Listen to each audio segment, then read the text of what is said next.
Assalamualaikum. வணக்கம்.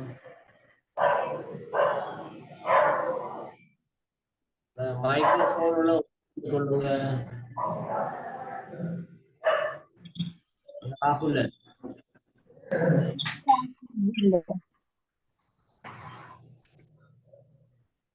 Charge இல்ல போடுங்க.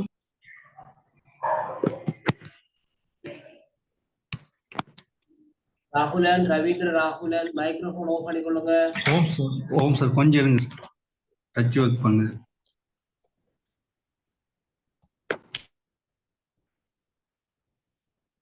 Right, okay.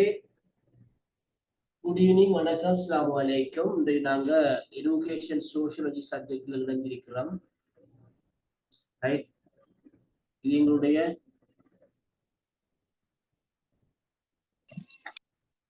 9வது அமர்வு. நாங்கள் இன்னும் ஒரே ஒரு அமர்வுல மாத்திரம் நாளை சந்திக்க இருக்கிறோம். அதுக்கு பிறகு நாளை மறுதினம் 12ஆம் தேதியும் 16ஆம் தேதியும் எங்களுடைய பிரசன்டேஷன் நடைபெறும். ரைட், இது நீங்க தவறாமல் அப்சென்ட் ஆகாமல் நீங்க கலந்து கொள்ள வேணும். உங்களுடைய இந்த பாடநெறி தேவைகள்ல இந்த பிரசன்டேஷனுடைய மார்க்ஸ் முக்கியமானது.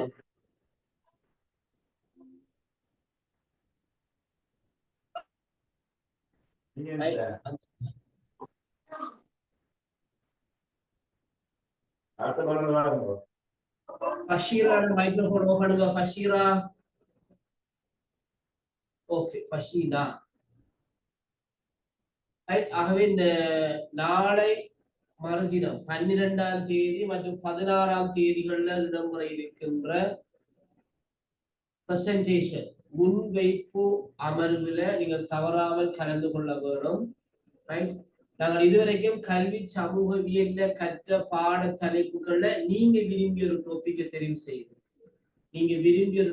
தெரிவு செய்து ரைட் 10 நிமிடங்களுக்குள்ள நீங்க ஒரு பிரசன்டேஷன் வந்து செய்ய வேணும். 10 நிமிடங்களுக்குள்ள செய்ய வேணும்.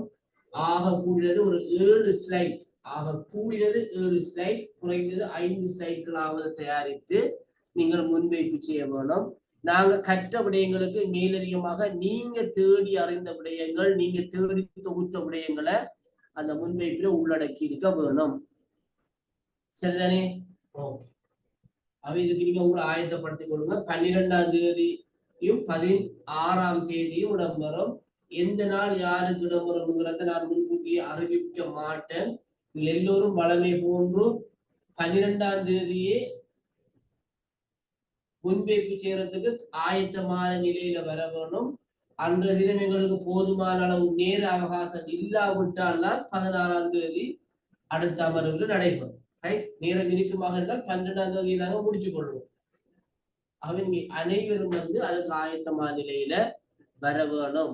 ரைட், கண்டிப்பாக உங்களுடைய ஸ்லைடில உங்களுடைய பெயரும் பதிவிலக்கமும் குறிப்பிடப்படல் வேண்டும். சரியா? உங்களுடைய பெயரும் பதிவிலக்கமும் குறிப்பிடப்படல் வேண்டும். ஓகே, நாங்க கடந்த விஷயத்துக்கு வருவோம்.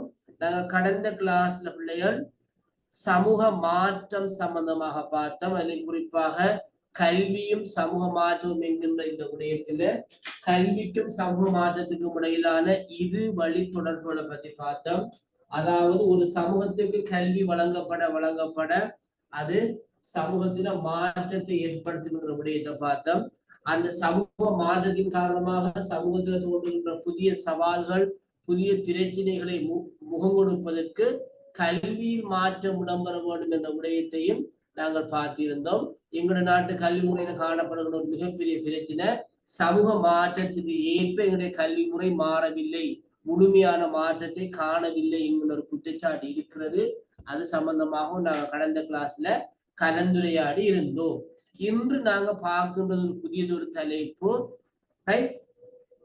பல்லினத்தன்மையும் கல்வியும் மல்டி எத்னிசிட்டி அண்ட் எஜுகேஷன் என்கிற ஒரு புதிய பாட தலைப்பு நாங்க இன்று பார்வையிடுவதற்கு, கலந்துரையாடுவதற்கு, அது தொடர்பாக கருத்துக்களை வெளியிடுவதற்கு நாங்கள் இருக்கின்றோம். ஆகவே இதுல நீங்கள் எல்லோரும் ஆக்கப்பூர்வமாக உடைய கருத்துக்களை நீங்க முன்வைக்க வேண்டும் என்பதனால் வலியுறுத்தி தெரிவித்துக் கொள்கிறேன். சமூக பல்வகைமையும் கல்வியும், மல்டி எத்தினிசிட்டி அண்ட் எடுகேஷன் என்கிற இந்த தலைப்பை நாங்க இன்றைய அமர்வில் நாங்க கலந்துரையாடுவதற்கு இருக்கின்றோம். ரைட். முதலாவதாக சமூக பல்வகைமை என்றால் என்னங்கிற விடயத்தை நாங்க பார்க்க போறோம். சமூக பல்வகைமை. ரைட். அப்ப சமூக பல்வகைமைன்னு சொல்றது சட்ட ரீதியாக ஏற்றுக்கொள்ளப்பட்ட மக்கள் இனங்கள், சட்ட ரீதியாக ஏற்றுக்கொள்ளப்பட்ட மேரி இனஸ்டா மைக்ரோஃபோன்ல ப்ளீஸ் வரக்குள்ள ஆஃப் பண்ணிட்டு வாங்க, மியூட் பண்ணிட்டு வாங்க. மற்றவங்களுக்கும் அது ஒரு அசௌகரியமாக இருக்கும். உங்களோட வீட்டுல நடக்கிற எல்லா விடயங்களையும் நீங்களே வெளிச்சம் போட்டு காட்டுற மாதிரி இருக்கும். ஆகவே தயவு செய்து மைக்ரோஃபோன் ஆன்ல இருக்குதா ஆஃப்ல இருக்குதாங்கிறது நீங்க அவதானத்தோட நீங்க இருக்க போனோம். என்றால் இது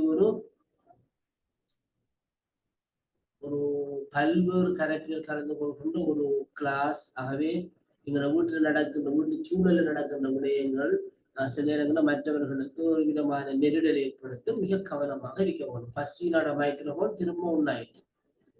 இது சொல்ல போறீங்களா ஃபஸ்டீனா? இல்ல சார். அடிக்கடி உங்களோட மைக்ரோஃபோன் ஒன்னாகுது. ஏதாவது கருத்து சொல்ல போறீங்களோன்னு நினைக்கிறேன். அப்படி இல்லையே? சரி சரி, ஓஃப் பண்ணி கொடுங்க. ஓஃப் பண்ணி கொடுங்க. கொஞ்சம் கவனமா இருக்கணும். இந்த உங்களுடைய கவரேஜ் நெட்வொர்க் ப்ராப்ளம் இருக்குமாக இருந்தால் சில நேரங்களில் நெட்வொர்க் அவுட் ஆகி திரும்ப வரக்களையும் மைக்ரோஃபோன் உள்ள இருக்கலாம். கொஞ்சம் அதுல கொஞ்சம் அவதானமாக இருக்கணும். அது மிக அவதானம். இந்த வீடியோ ஒன்னா இருக்காங்கிறத கவனமா பார்த்துக் கொள்ளணும். வீடியோ ஒன்னா இருக்கிறதாங்கிறத மிக கவனமாக நீங்க பார்த்துக் கொள்ளணும். அண்மையில ஒரு பெரிய நிறுவனம் உண்டு, சுமார் 200 பேருக்கு மேற்பட்டவர்கள் கலந்து கொண்ட ஒரு ஜூம் மீட்டிங்ல நானும் கலந்து கொண்டேன். அதுல ஒருவருடைய வீடியோ ஒன்னா இருந்தது. அது ஒரு வீட்டில இருந்த ஒரு மிக வீட்டில் இருக்கக்கூடிய ஒரு தோற்றத்துல நடந்து கொண்ட விதம் மிக ஒரு சலிப்பு ஏற்படுத்துறது எல்லோருக்கும். ரைட். மிக கவனம், மிக மிக கவனம். நாங்கள் இது ரகசியமானதல்ல, மிகவும் பரகசியமானது இந்த ஆன்லைன் கிளாஸ். அதுல மிக கவனமாக இல்லாமல் ஒவ்வொருவருடைய கௌரவம் முக்கியமானது. அதை நாங்கள் பாதுகாத்துக் கொள்ளக்கூடிய வகையில் அவதானமாக, மிக அவதானமாக இருக்கணும். சிலரை உங்களுக்கு சில நேரங்கள் உங்களோட வீடியோ உங்களுக்கு தெரியாம ஒன்னாகிறது அப்படின்னு சொன்னா நீங்க ஒரு கருப்பு டேப்போட இந்த வீடியோ நீங்க ஒட்டி கொள்ளலாம். அது உங்களுக்கு மிக பாதுகாப்பாக இருக்கும். நாங்க எந்த ஒரு சந்தர்ப்பத்திலையும் இந்த கிளாஸ்ல உங்களோட வீடியோ ஆன் பண்ணுங்கன்னு சொல்றேன். அப்ப உங்களுக்கு வீடியோ தேவையில்லை.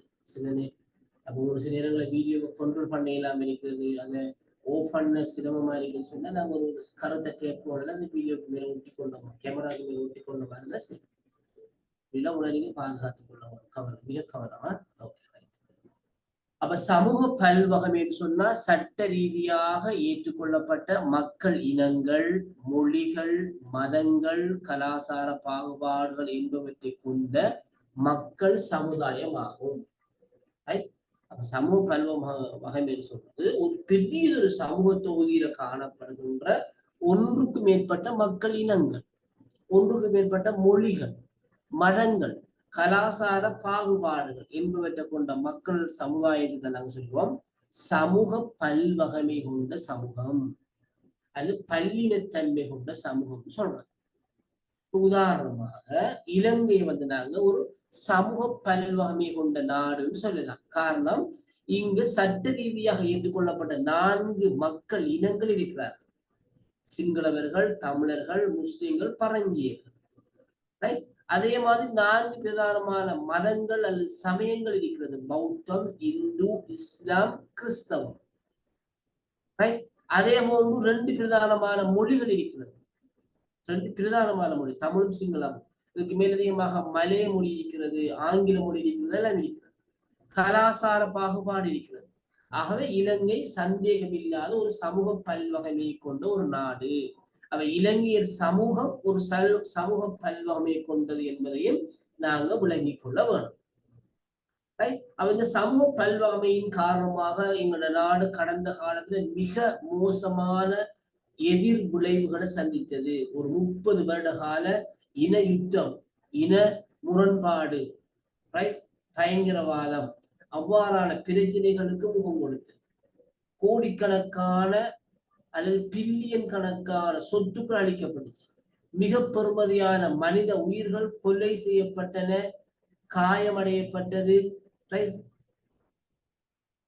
இப்படி பல்வேறு விதமான எதிர்மறையான விளைவுகளை எங்களை நாடு சந்தித்தது இந்த சமூக பல்வகையின் காரணமாக. ஆகவே சமூக பல்வகையே ஒரு ஆரோக்கியமானதாக நாங்கள் கையாள வேண்டியிருக்கிறது. அதற்கு நாங்கள் பயன்படுத்துகின்ற ஆயுதம் தான் கல்வி. அப்ப இந்த கல்விக்கும் கல்வியின் ஊடாக சமூக பல்வகை எவ்வாறு அங்கீகரிக்கலாம், சமூக பல்வகமை எவ்வாறு நாங்கள் எங்களுடைய முன்னேற்றத்துக்கு பயன்படுத்தலாம் என்கிற விடயத்தை தான் நாங்கள் இங்க கவனிக்க போறோம். 2வது பாயிண்ட்ஸை பாருங்க பிள்ளைகள். ஒன்றுக்கும் மேற்பட்ட மக்கள் இனங்கள் தமது தனித்துவத்தின் மீது விசேடமாக மொழி மற்றும் மதம் காரணமாக கொண்டிருக்கின்ற வேறுபாடான தன்மையாகும். அப்ப 2 மக்கள் இனங்கள் வாழ்ந்தாலும் சமூக பல்வகை தான். 2 வேறு மொழி பேசுகின்ற மக்கள் வாழ்ந்தாலும் அதுவும் சமூக பல்வகை தான். சரி, இப்ப இந்த வகையில பார்க்கின்ற போது இந்தியா ஒரு மிகப்பெரிய பல்லின சமூக அமைப்பை கொண்ட ஒரு நாடு. என்ன, மிகப்பெரிய பல்லின சமூக அமைப்பை கொண்ட ஒரு நாடு, சமூக பல்வகமையை கொண்ட நாடு. உங்களுக்கு தெரியும், இந்தியாவுடைய தேசிய மொழிகள் 18. நேஷனல் லாங்குவேஜ், பாராளுமன்றத்தில் பேசக்கூடிய மொழிகள் 18 மொழிகள் இருக்கிறது. ஹிந்தி இருக்கிறது, உருது இருக்கிறது, தமிழ் இருக்கிறது, வங்காளம் இருக்கிறது. நிறைய மொழிகள் அங்க பேசப்படுகின்றது. மராத்தி இருக்கிறது. 18 தேசிய மொழிகள் இருக்கிறது. 80 மொழிகள் எழுத்து வடிவத்தை கொண்ட மொழிகள், 80க்கு மேற்பட்ட மொழிகள் எழுத்து வடிவத்தை கொண்ட மொழிகள் இருக்கிறது. 100க்கும் மேற்பட்ட மொழிகள் எழுத்து வடிவத்தை, வரி வடிவத்தை கொண்டிராத மொழிகள் இருக்கிறது. இந்தியாவில் இருக்கிற பழங்குடி மக்கள், மலைவாழ் மக்கள் பயன்படுத்துகின்ற பல மொழிகளுக்கு வரி வடிவம், எழுத்து வடிவம் இல்லை, பேச்சு மொழி மட்டும்தான், பேச்சு வடிவம் மட்டும்தான். எங்கட நாட்டிலையும் அப்படி இருக்கு தெரியுமா பிள்ளைல உங்களுக்கு? பேச்சு மொழி மட்டும், எழுத்து வடிவம் இல்லாத மொழி. யாருக்காவது தெரியுமா? அப்படி ஒரு மொழியை சொல்லி தெரியுமா? யார் பேசுற மொழி? பேச்சு வழக்கு மட்டும்தான், வரி வடிவம் இல்லை, எழுத்து இல்ல. மலாய் மொழி சார். மலாய்க்கு இருக்குமா? மலாய்க்கு எழுத்து மொழி இருக்கிறது, எழுத்து வடிவம் இருக்கிறது. அது பிரதானமான மொழி. அது என்ன மொழியில sir எழுதுறப்போ?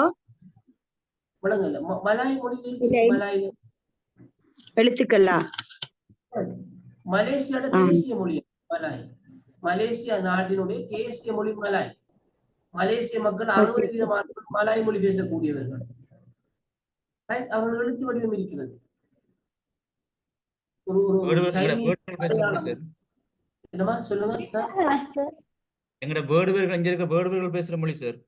S yes yes, very good very good. இவங்களுடைய வேர்டுபர் சமூகம் பேசக்கூடிய மொழி எழுத்து வடிவத்தை கொண்டிருக்காத மொழி, வெறும் பேச்சு வடிவ மொழி. வேடர் மொழியா சார்? வேடர்கள் பேசுற வேடுவர்கள் பயன்படுத்துகின்ற மொழி. எஸ், வேடுவர்களுடைய மொழி ஆதிகால மொழி உண்டு. அதுக்கு எழுத்து வடிவம் இல்லை, பேச்சு வடிவம் மட்டும்தான். வேறு இன்னும் இருக்கிறது.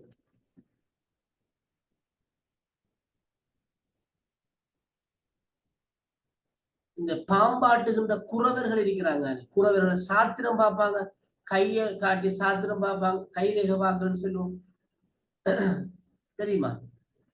குறவர்கள் பாம்பாட்டி குறவர்கள், அவர்கள் பேசுகின்ற மொழிக்கும் வரி வடிவம் இல்லை. அது இப்போது ஆய்வு செய்திருக்கிறார்கள். அது இந்தியாவுடைய கர்நாடகா மாநிலத்தில ஒரு மலை பிரதேசத்துல வாழ்ற மக்கள் பேசுற மொழியாம. எங்களோட கிழக்கு மாநிலத்திலும் அப்படி இருக்கிறாங்க. மாகாணத்துல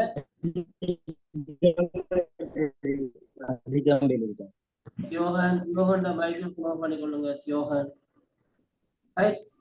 எங்களோட கிழக்கு மாகாணத்துல அம்பாறை மாவட்டத்துல அலிகம்பேன்னு ஒரு ஊர் இருக்கிறது.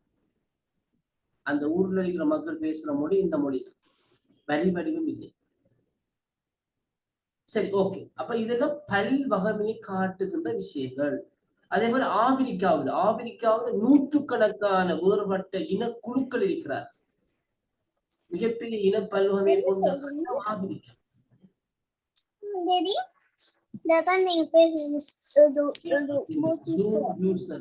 Zoom user. இன்னைக்கு இன்னும் சரியில்லை, ஒரு என்னுடைய மைக்ரோஃபோன் தானாக ஒன்னாகி ஓஃப் ஆகுது சரியில்லை, குழப்படி அடிக்கிற மாதிரி இருக்கு. இன்னும் கவனிச்சுக்கணும் அப்படியே. அப்ப சமூக பல்வகம்னு சொல்றது ஒன்றுக்கு மேற்பட்ட இன, மத, மொழி, பிரதேச, பால், ரைட், வேறுபாடுகளை கொண்ட ஒரு சமூக தொகுதியை நாங்க சொல்லுவோம் சமூக பல்வகைமை. சரிதானே? ஓகே. அப்ப எங்களுடைய நாட்டில உங்களுக்கு தெரியும், இந்த சமூக பல்வகமை காரணமாக பல்வேறு விதமான பிரச்சனைகள், நெருக்கடிகள், யுத்தம், உள்நாட்டு குழப்பம், இன முரண்பாடு எல்லாமே ஏற்பட்டது. அப்ப இந்த சமூக பல்வகைமைங்கிறது பல்லினத்தன்மை தவிர்க்க இயலாது. உண்மையிலேயே ஒரு பல்லினத்தன்மைங்கிறது ஒரு அழகுதான்.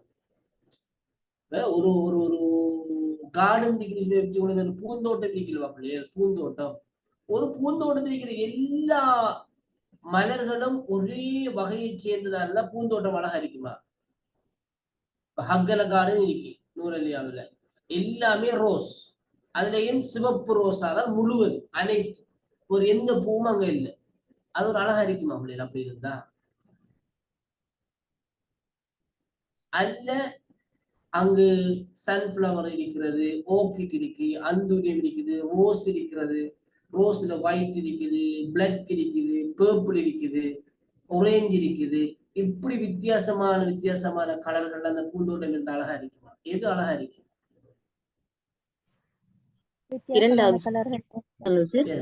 அதாவது பல வகைமை, பல்வகைமை, வேறுபட்ட தன்மை தான் உண்மையாகவே அழகு. ரைட். உதாரணமாக நாங்க ஸ்கூல்ல பாவிக்கிற ஒயிட் போர்டு இருக்கு, அது ஒயிட் கலர். அதுல எழுதுற மார்க்கரும் ஒயிட் கலரா இருந்தா விளங்குமா பிள்ளைல உங்களுக்கு? இல்லதானே? அப்ப நாங்க அதை எதிர்க்கக்கூடிய சிவப்பு கலரோ, நீல கலரோ, கருப்பு கலரோ தான் நாங்க என்ன செய்யறோம், மார்க்கரை பயன்படுத்துறோம். அது மாதிரி தான் வேறுபட்ட இனங்கள், மதங்கள், மொழிகள் இருக்குது, ஒரு அழகு. அதை சாதகமாக பயன்படுத்த வேணும். அவ்வாறு நல்ல விளைய கொள்வது, அவ்வாறு இந்த பல்வகைமையை சாதகமாக பயன்படுத்தி உலகத்துல முன்னேறின பல நாடுகள் இருக்கு. பல்வகைமையை சாதகமாக தன்னுடைய சமூக ஒற்றுமைக்கு, தன்னுடைய நாட்டுடைய முன்னேற்றத்துக்கு, தன்னுடைய நாட்டுடைய அபிவிருத்திக்கு சாதகமாக பயன்படுத்தி முன்னேறிய நாடுகளுக்கு உதாரணம் பல உலகத்தில். மிகச்சிறந்த உதாரணம் சிங்கப்பூர். சிங்கப்பூர்ல இருக்கிற அதிகமான மக்கள் மலாய் மொழியை பேசுகிறார்கள். இன்னும் அதிகமாக இந்தியா சார்பான மொழி, தமிழ், ஹிந்தி போன்ற மொழிகளை பேசுறாங்க. இன்னும் கொஞ்சம் பேர் சீன மொழி பேசுறாங்க. இன்னும் கொஞ்சம் பேர் ஆங்கில மொழி பேசுறாங்க. ஆனால் மிக விரைவாக முன்னேறிய ஒரு நாடு சிங்கப்பூர். தெரியும் என்ன? மிக பிரமாண்டமான விமான சேவையை கொண்டுள்ளது சிங்கப்பூர்.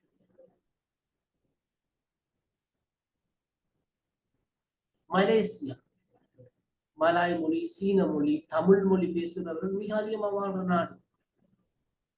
அங்கு மலேசியாவில் பல அமைச்சர்கள் தாய்மொழியாக தமிழ் மொழியை கொண்டவர்கள். அங்கு மத வேறுபாடு இருக்கு, அதிகமான கிறிஸ்தவர்கள் இருக்கிறார்கள், பௌத்தர்கள் இருக்கிறார்கள், இந்துக்கள் இருக்கிறார்கள், இஸ்லாமியர்களும் இருக்கிறாங்க நிறைய பேர். அது வேகமாக முன்னேறி வருகின்ற நாடாக இருக்கிறது. ஆனா நாங்க இந்தியா, பாகிஸ்தான் இந்த நாடு எடுத்துக்கொண்ட மாதிரி இருந்தா எங்களோட முன்னேற்றத்துக்கு மிகப்பெரிய தடை எங்களோட சமூக பல்வகை. குறுகிய அரசியல் லாபத்துக்காக, தங்களுடைய அதிகாரத்தை தக்க வச்சு கொள்றதுக்காக அரசியல்வாதிகள் இந்த சமூக பல்வகைமையை இணைறாங்க, இன முரண்பாடாக மாற்றிக்கொண்டிருக்காங்க. இனத்துவேசமாக, இன ரீதியான போட்டியாக அதை மாற்றிக்கொண்டிருக்கிறார். அதை உணர்ந்து கொள்ளக்கூடிய நிலையில மக்களும் இல்லை. அதான் கசப்பான உண்மை. ஓகே, நாங்க விஷயத்துக்கு வரும்.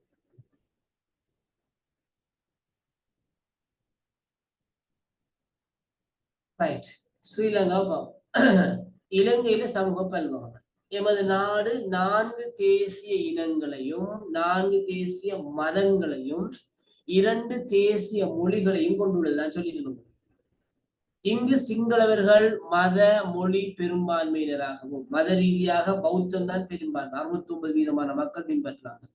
மொழி ரீதியாக சிங்கள மொழி பேசுறாங்க தான் அதிகமா இருக்காங்க, 79% இருக்கிறாங்க. ஏனைய இனத்தவர்கள் மத மொழி சிறுபான்மையினராக காணப்படுகிறார்கள். கிறிஸ்தவர்கள் தமிழ் மற்றும் சிங்கள மொழியை தமது தாய்மொழியாக கொண்டுள்ளனர்.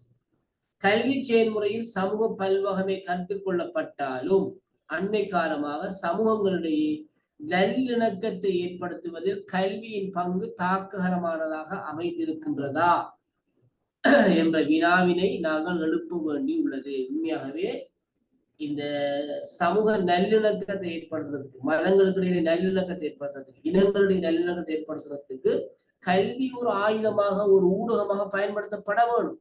ஆனால் கல்வி நிலையங்கள்ல கூட கடந்த காலங்கள்ல இன ரீதியான, மத ரீதியான, மொழி ரீதியான பாகுபாடுகள் காணப்பட்டன. இன ரீதியான உணர்வுகள் மேலோங்கி இருந்தன என்பது கடந்த கால சம்பவங்களை உங்களுக்கு தெரியும், நான் சுட்டிக்காட்ட தேவையில்லை, எல்லாருக்கும் அந்த விஷயங்கள் ஞாபகத்தை இருக்கும். அதை நாங்கள் வச்சு பார்க்கின்ற போது கல்வி நிலையங்கள் அல்லது கல்வி இந்த சமூக பல்வகமை ஏற்படுத்துறதுல தாக்கம் செலுத்துதா என்கிற ஒரு கேள்வி எங்களுக்கு எழுந்திருக்கிறது. சரி, இப்ப பாருங்க, சமூக பல்வகமை தீர்மானிக்கப்படுவதில் செல்வாக்கு செலுத்தக்கூடிய காரணிகள் இனம் இருக்குது, மதம், மொழி, பால், சமூக அந்தஸ்து, சாதி, பிரதேசம், நிறம் போன்றவை இந்த சமூக பல்வகமையை தீர்மானிக்கிறது செல்வாக்கு செலுத்துற காரணியாக இருக்கு. இப்ப இந்த காரணிகளை இலங்கையில இல்லாத காரணி எதுன்னு சொல்லுங்க. 8 காரணி சொல்லுங்க. நிறமா சார்? நிறம் சாதியும் இருக்கிறது.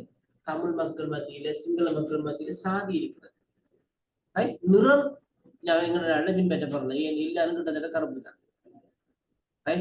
ஆனால் அமெரிக்கா, ஐரோப்பா போன்ற நாடுகள்ல, வட அமெரிக்கா, ஐரோப்பா நாடுகள்ல நிறம் ஒரு மிகப்பெரிய சமூக பல்வகமை காரணியா இருக்குது. நீக்ரோக்களும் அங்க வெள்ளையர்களும் இருக்கிறாங்க, ஆசிரியர்கள் இருக்கிறாங்க. அவங்களுக்குள்ள இந்த நிற வேறுபாடு இருக்கிறது.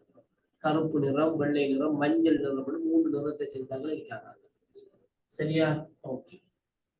சமூக பல்வகமை செல்வாக்கு செலுத்துற காரணிகளாக இந்த காரணிகளை நாங்க அடையாளப்படுத்தலாம். ரைட், இதுதான் முக்கியமானது.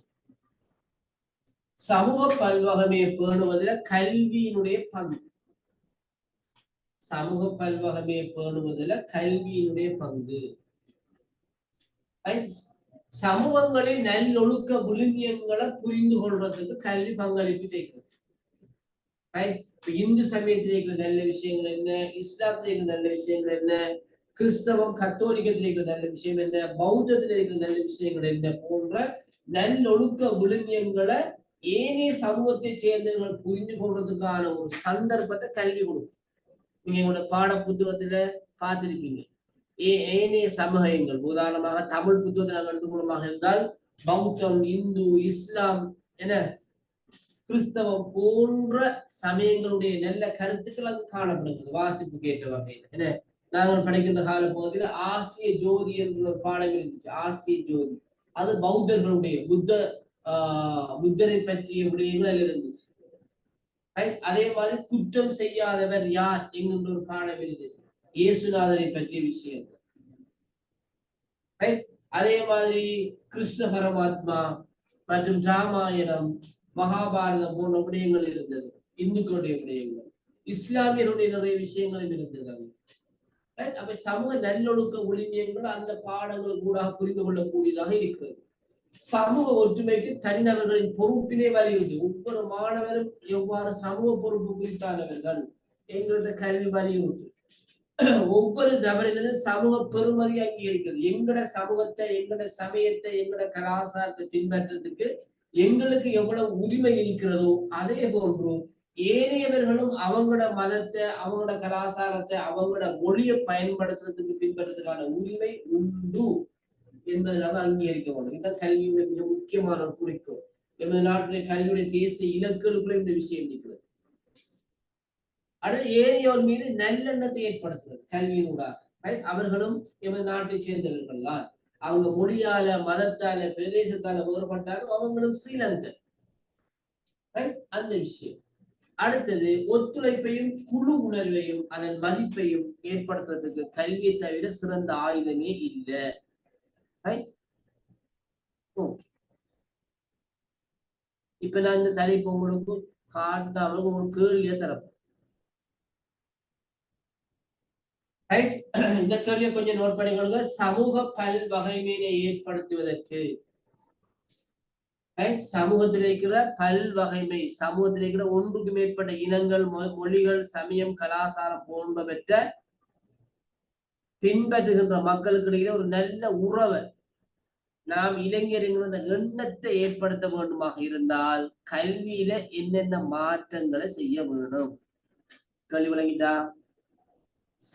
சமூக பல்வகைமையினை அங்கீகரிப்பதற்கு, ஏற்படுத்துவதற்கு அல்லது அங்கீகரிப்பதற்கு கல்வியில மேற்கொள்ளப்பட வேண்டிய மாற்றங்கள் என்ன? ரைட், இனத்தால, மதத்தால, மொழியால, பிரதேசத்தால நாங்க வேறுபட்டவர்களாக இருந்தால் நாம் எல்லாரும் இளைஞர்கள் என்ற அந்த உணர்வை கல்வியில ஏற்படுத்த வேண்டுமாக இருந்தா இப்ப இருக்கிற கல்வியில என்னென்ன மாற்றங்களை செய்ய வேண்டும் என்பதுதான் உங்களுக்கு தரப்பட்டுள்ள டாபிக். இதுக்கு உங்களோட கருத்துக்களை கொஞ்சம் திரட்டுங்க பார்ப்போம். விளங்கிட்டா பிள்ளைகள்? சத்தத்தை காணலையே. 20 பேர் தானா? ஓம் சரி. அப்ப நம்மளோட எப்ப இருக்கிற இளங்கட கல்வியில என்னென்ன மாற்றங்களை கொண்டு வந்தா இந்த தமிழர், சிங்களவர், முஸ்லிம்கள், பழங்கிருக்கிற இந்த வேறுபாடு இல்லாம நாம் எல்லாரும் இளைஞர்கள் அந்த உணர்வை நாங்க ஏற்படுத்தலாம். மாணவர்கள் மத்தியில, ஆசிரியர் மத்தியில, கல்வி சமூகத்திலே எப்படி ஏற்படுத்தலாம் என்பதுதான் உங்களுக்கான கேள்வி. நீங்க உங்களோட கருத்துக்களை சொல்ல போறீங்க. இதுக்காக ஒரு 10 நிமிடத்தை நீங்க எடுத்துக்கொள்ளுங்க. இப்போது நேரம் 7:35, 7:45க்கு சொல்லுவோம். சரியா? பெருமதியான கருத்தை இருக்கும். அப்ப உடனே திருட்டிக் கொள்ளுங்க கருத்துக்களை.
Hello, sir.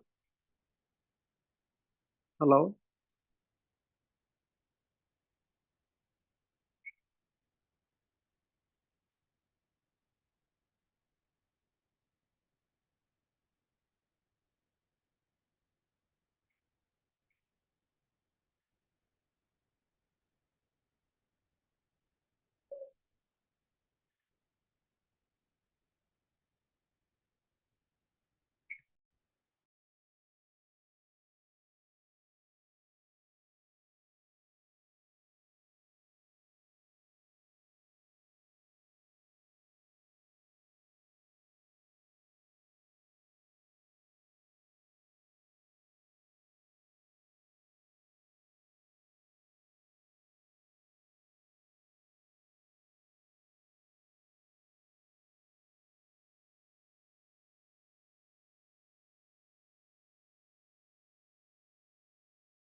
பேர் சொல்லி கூப்பிட்டீங்களா?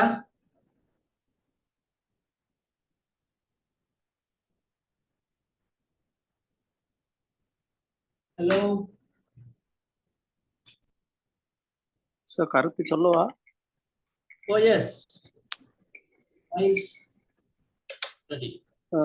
சார், எல்லா சமூகமும், அதாவது தமிழ், சிங்களம், முஸ்லிம், மற்ற இனங்கள் எல்லாரும் எல்லா சமயத்தையும் கற்கக்கூடிய ஒரு பொதுவான ஒரு சமயங்களை அடக்கிய ஒரு நூல் ஒன்று உருவாக்கப்பட்டுச்சுன்னா, அப்ப மற்ற சமூகத்திலே சமயங்கள் எல்லாத்தையும் தெரிந்து கொள்ளக்கூடியதா இருக்கும் எல்லாருக்கும். கண்டிப்பா கண்டிப்பா. அடுத்தது கலை திட்டத்திலே சமய பாடங்களுக்கான பாட வேலைகள் கூட குறைக்கப்பட்டிருக்கு. 2 பாட வேலைகள் தான் பாரதில் வழங்கப்பட்டிருக்கு. அதுக்கு சார், இப்ப முஸ்லிம் பிள்ளைகளுக்குன்னு சொன்னா அவங்களுக்கு இஸ்லாம் பாடம் அப்படியே இருக்கக்கூடாது. முஸ்லிம் பிள்ளைகள் அந்த பாட புத்தகத்திலே மற்ற 4 மதங்களும் மற்ற மதங்களுடைய அந்த பாடமும் ஒரு ஒரு குறிப்பிட்ட வரையறைக்குள்ள எல்லாத்தையும் உள்ளடக்கியதாக இருக்கணும் அந்த புத்தகம். அப்ப அவடத்துல மற்ற இனங்களும் மற்ற மக்களும் மற்ற சமயத்தை கற்கக்கூடிய ஒரு சந்தர்ப்பம் கிடைக்குது. கண்டிப்பா. ரெண்டாவது சார், மொழி மூலமா அந்த மொழியை குறிப்பிட்டு இப்ப தமிழ் பாடசாலை, முஸ்லிம் பாடசாலை, சிங்கள பாடசாலை என்று அந்த சொற்றொடரை அப்புறப்படுத்தாங்க. பாடசாலை அந்த பொதுவானதாக இருக்கு. மொழி மூலமாக தரம் பிரித்து காட்டக்கூடாது. மொழி மூலமாக பாடசாலைகளை தரம் பிரிக்க கூடாதுன்னு சொல்றீங்க. கூடாது என்பது. அடுத்தது அதே மாதிரி தான் அதே போலதான் அந்த சமயத்தை அடிப்படையாக வைத்து முஸ்லிம் பாடசாலை, இந்து பாடசாலை, பௌத்த பாடசாலை, இப்படி மொழி மூலமாக சமயத்தை அடிப்படையாக கொண்டு பாடசாலைகள் உருவாக்கப்படக்கூடாது. ஓகே. அடுத்தது சமயங்களுக்காக வேண்டி ஒதுக்கப்படுகின்ற இது நான் சொல்றேன்னா பாட வேலை இன்னும் அதிகரிக்கப்படும். அதாவது சமய கல்வி மற்றும் விழுமிய கல்விக்கான பாட வேலைகள் அதிகரிக்கப்படும். எஸ். ரைட். ஓகே. அமர் சாருக்கு வாழ்த்துக்கள். அடுத்த முறையான நாங்கள் சொல்லுங்க. Yes sir. முதலாவது சார், அனைத்து சமூக அமைப்புக்குமான சமமான கல்வியை வழங்கணும் சார். அதாவது எல்லாருக்குமே சமமான கல்வி முறையை வழங்க வேண்டும். இரண்டாவது சார், எஸ், அதன் மூலமாக சமத்துவம் பேணப்படுகிறது. இரண்டாவது சார், சமூக பல்வகமையில் இருக்கிற வேற்றுமையில் உள்ள ஒற்றுமையையும் அதன் அழகினையும் மாணவர்கள் சரியான விதத்தில் புரிந்து கொள்ள ஆசிரியர் மற்றும் பெற்றோர்கள் பிரயாசப்படல். அதாவது சார், வேற்றுமையில் இருக்கிற ஒற்றுமையையும் அதுல இருக்கிற அந்த அழகையும் மாணவர்கள் புரிந்து கொள்ளக்கூடிய விதத்துல ஆசிரியர்கள் பெற்றோர்கள் பிரயாசப்பட வேண்டும். அதிகமான நேரங்கள்ல ஆசிரியர்கள் பெற்றோர்கள் மத்தியில அந்த வெறுப்புணர்ச்சி இருப்பதனால் மாணவர்கள் சிலர் அதை புரிந்து கொள்ளாமல் போகிறார்கள். மூன்றாவது சார், பரம்பரையாக கடத்தப்படுகிற கசப்புணர்ச்சி மற்றும் வெறுப்புணர்ச்சியிலிருந்து விடுபட்ட ஒரு புதிய தலைமுறையினரை உருவாக்குதல். Very good. Thank you sir. சிறப்பாக இருக்கு. வேறு யாராவது? சார், அஸ்ஸலாமு அலைக்கும். அனைவருக்கும் பொதுவான கலை திட்டத்தை அமுல்படுத்தணும். அதாவது பொதுவான கலை திட்டம் தான் இருக்குது, அதை முழுமையாக அமுல்படுத்தணும். ஏன்னா சார்பு அளவுல செயற்பாடு அளவுல அது குறைஞ்சிருக்குது ஒவ்வொரு பாடசாலையிலையும். பொதுவான கலை திட்டம் சார்,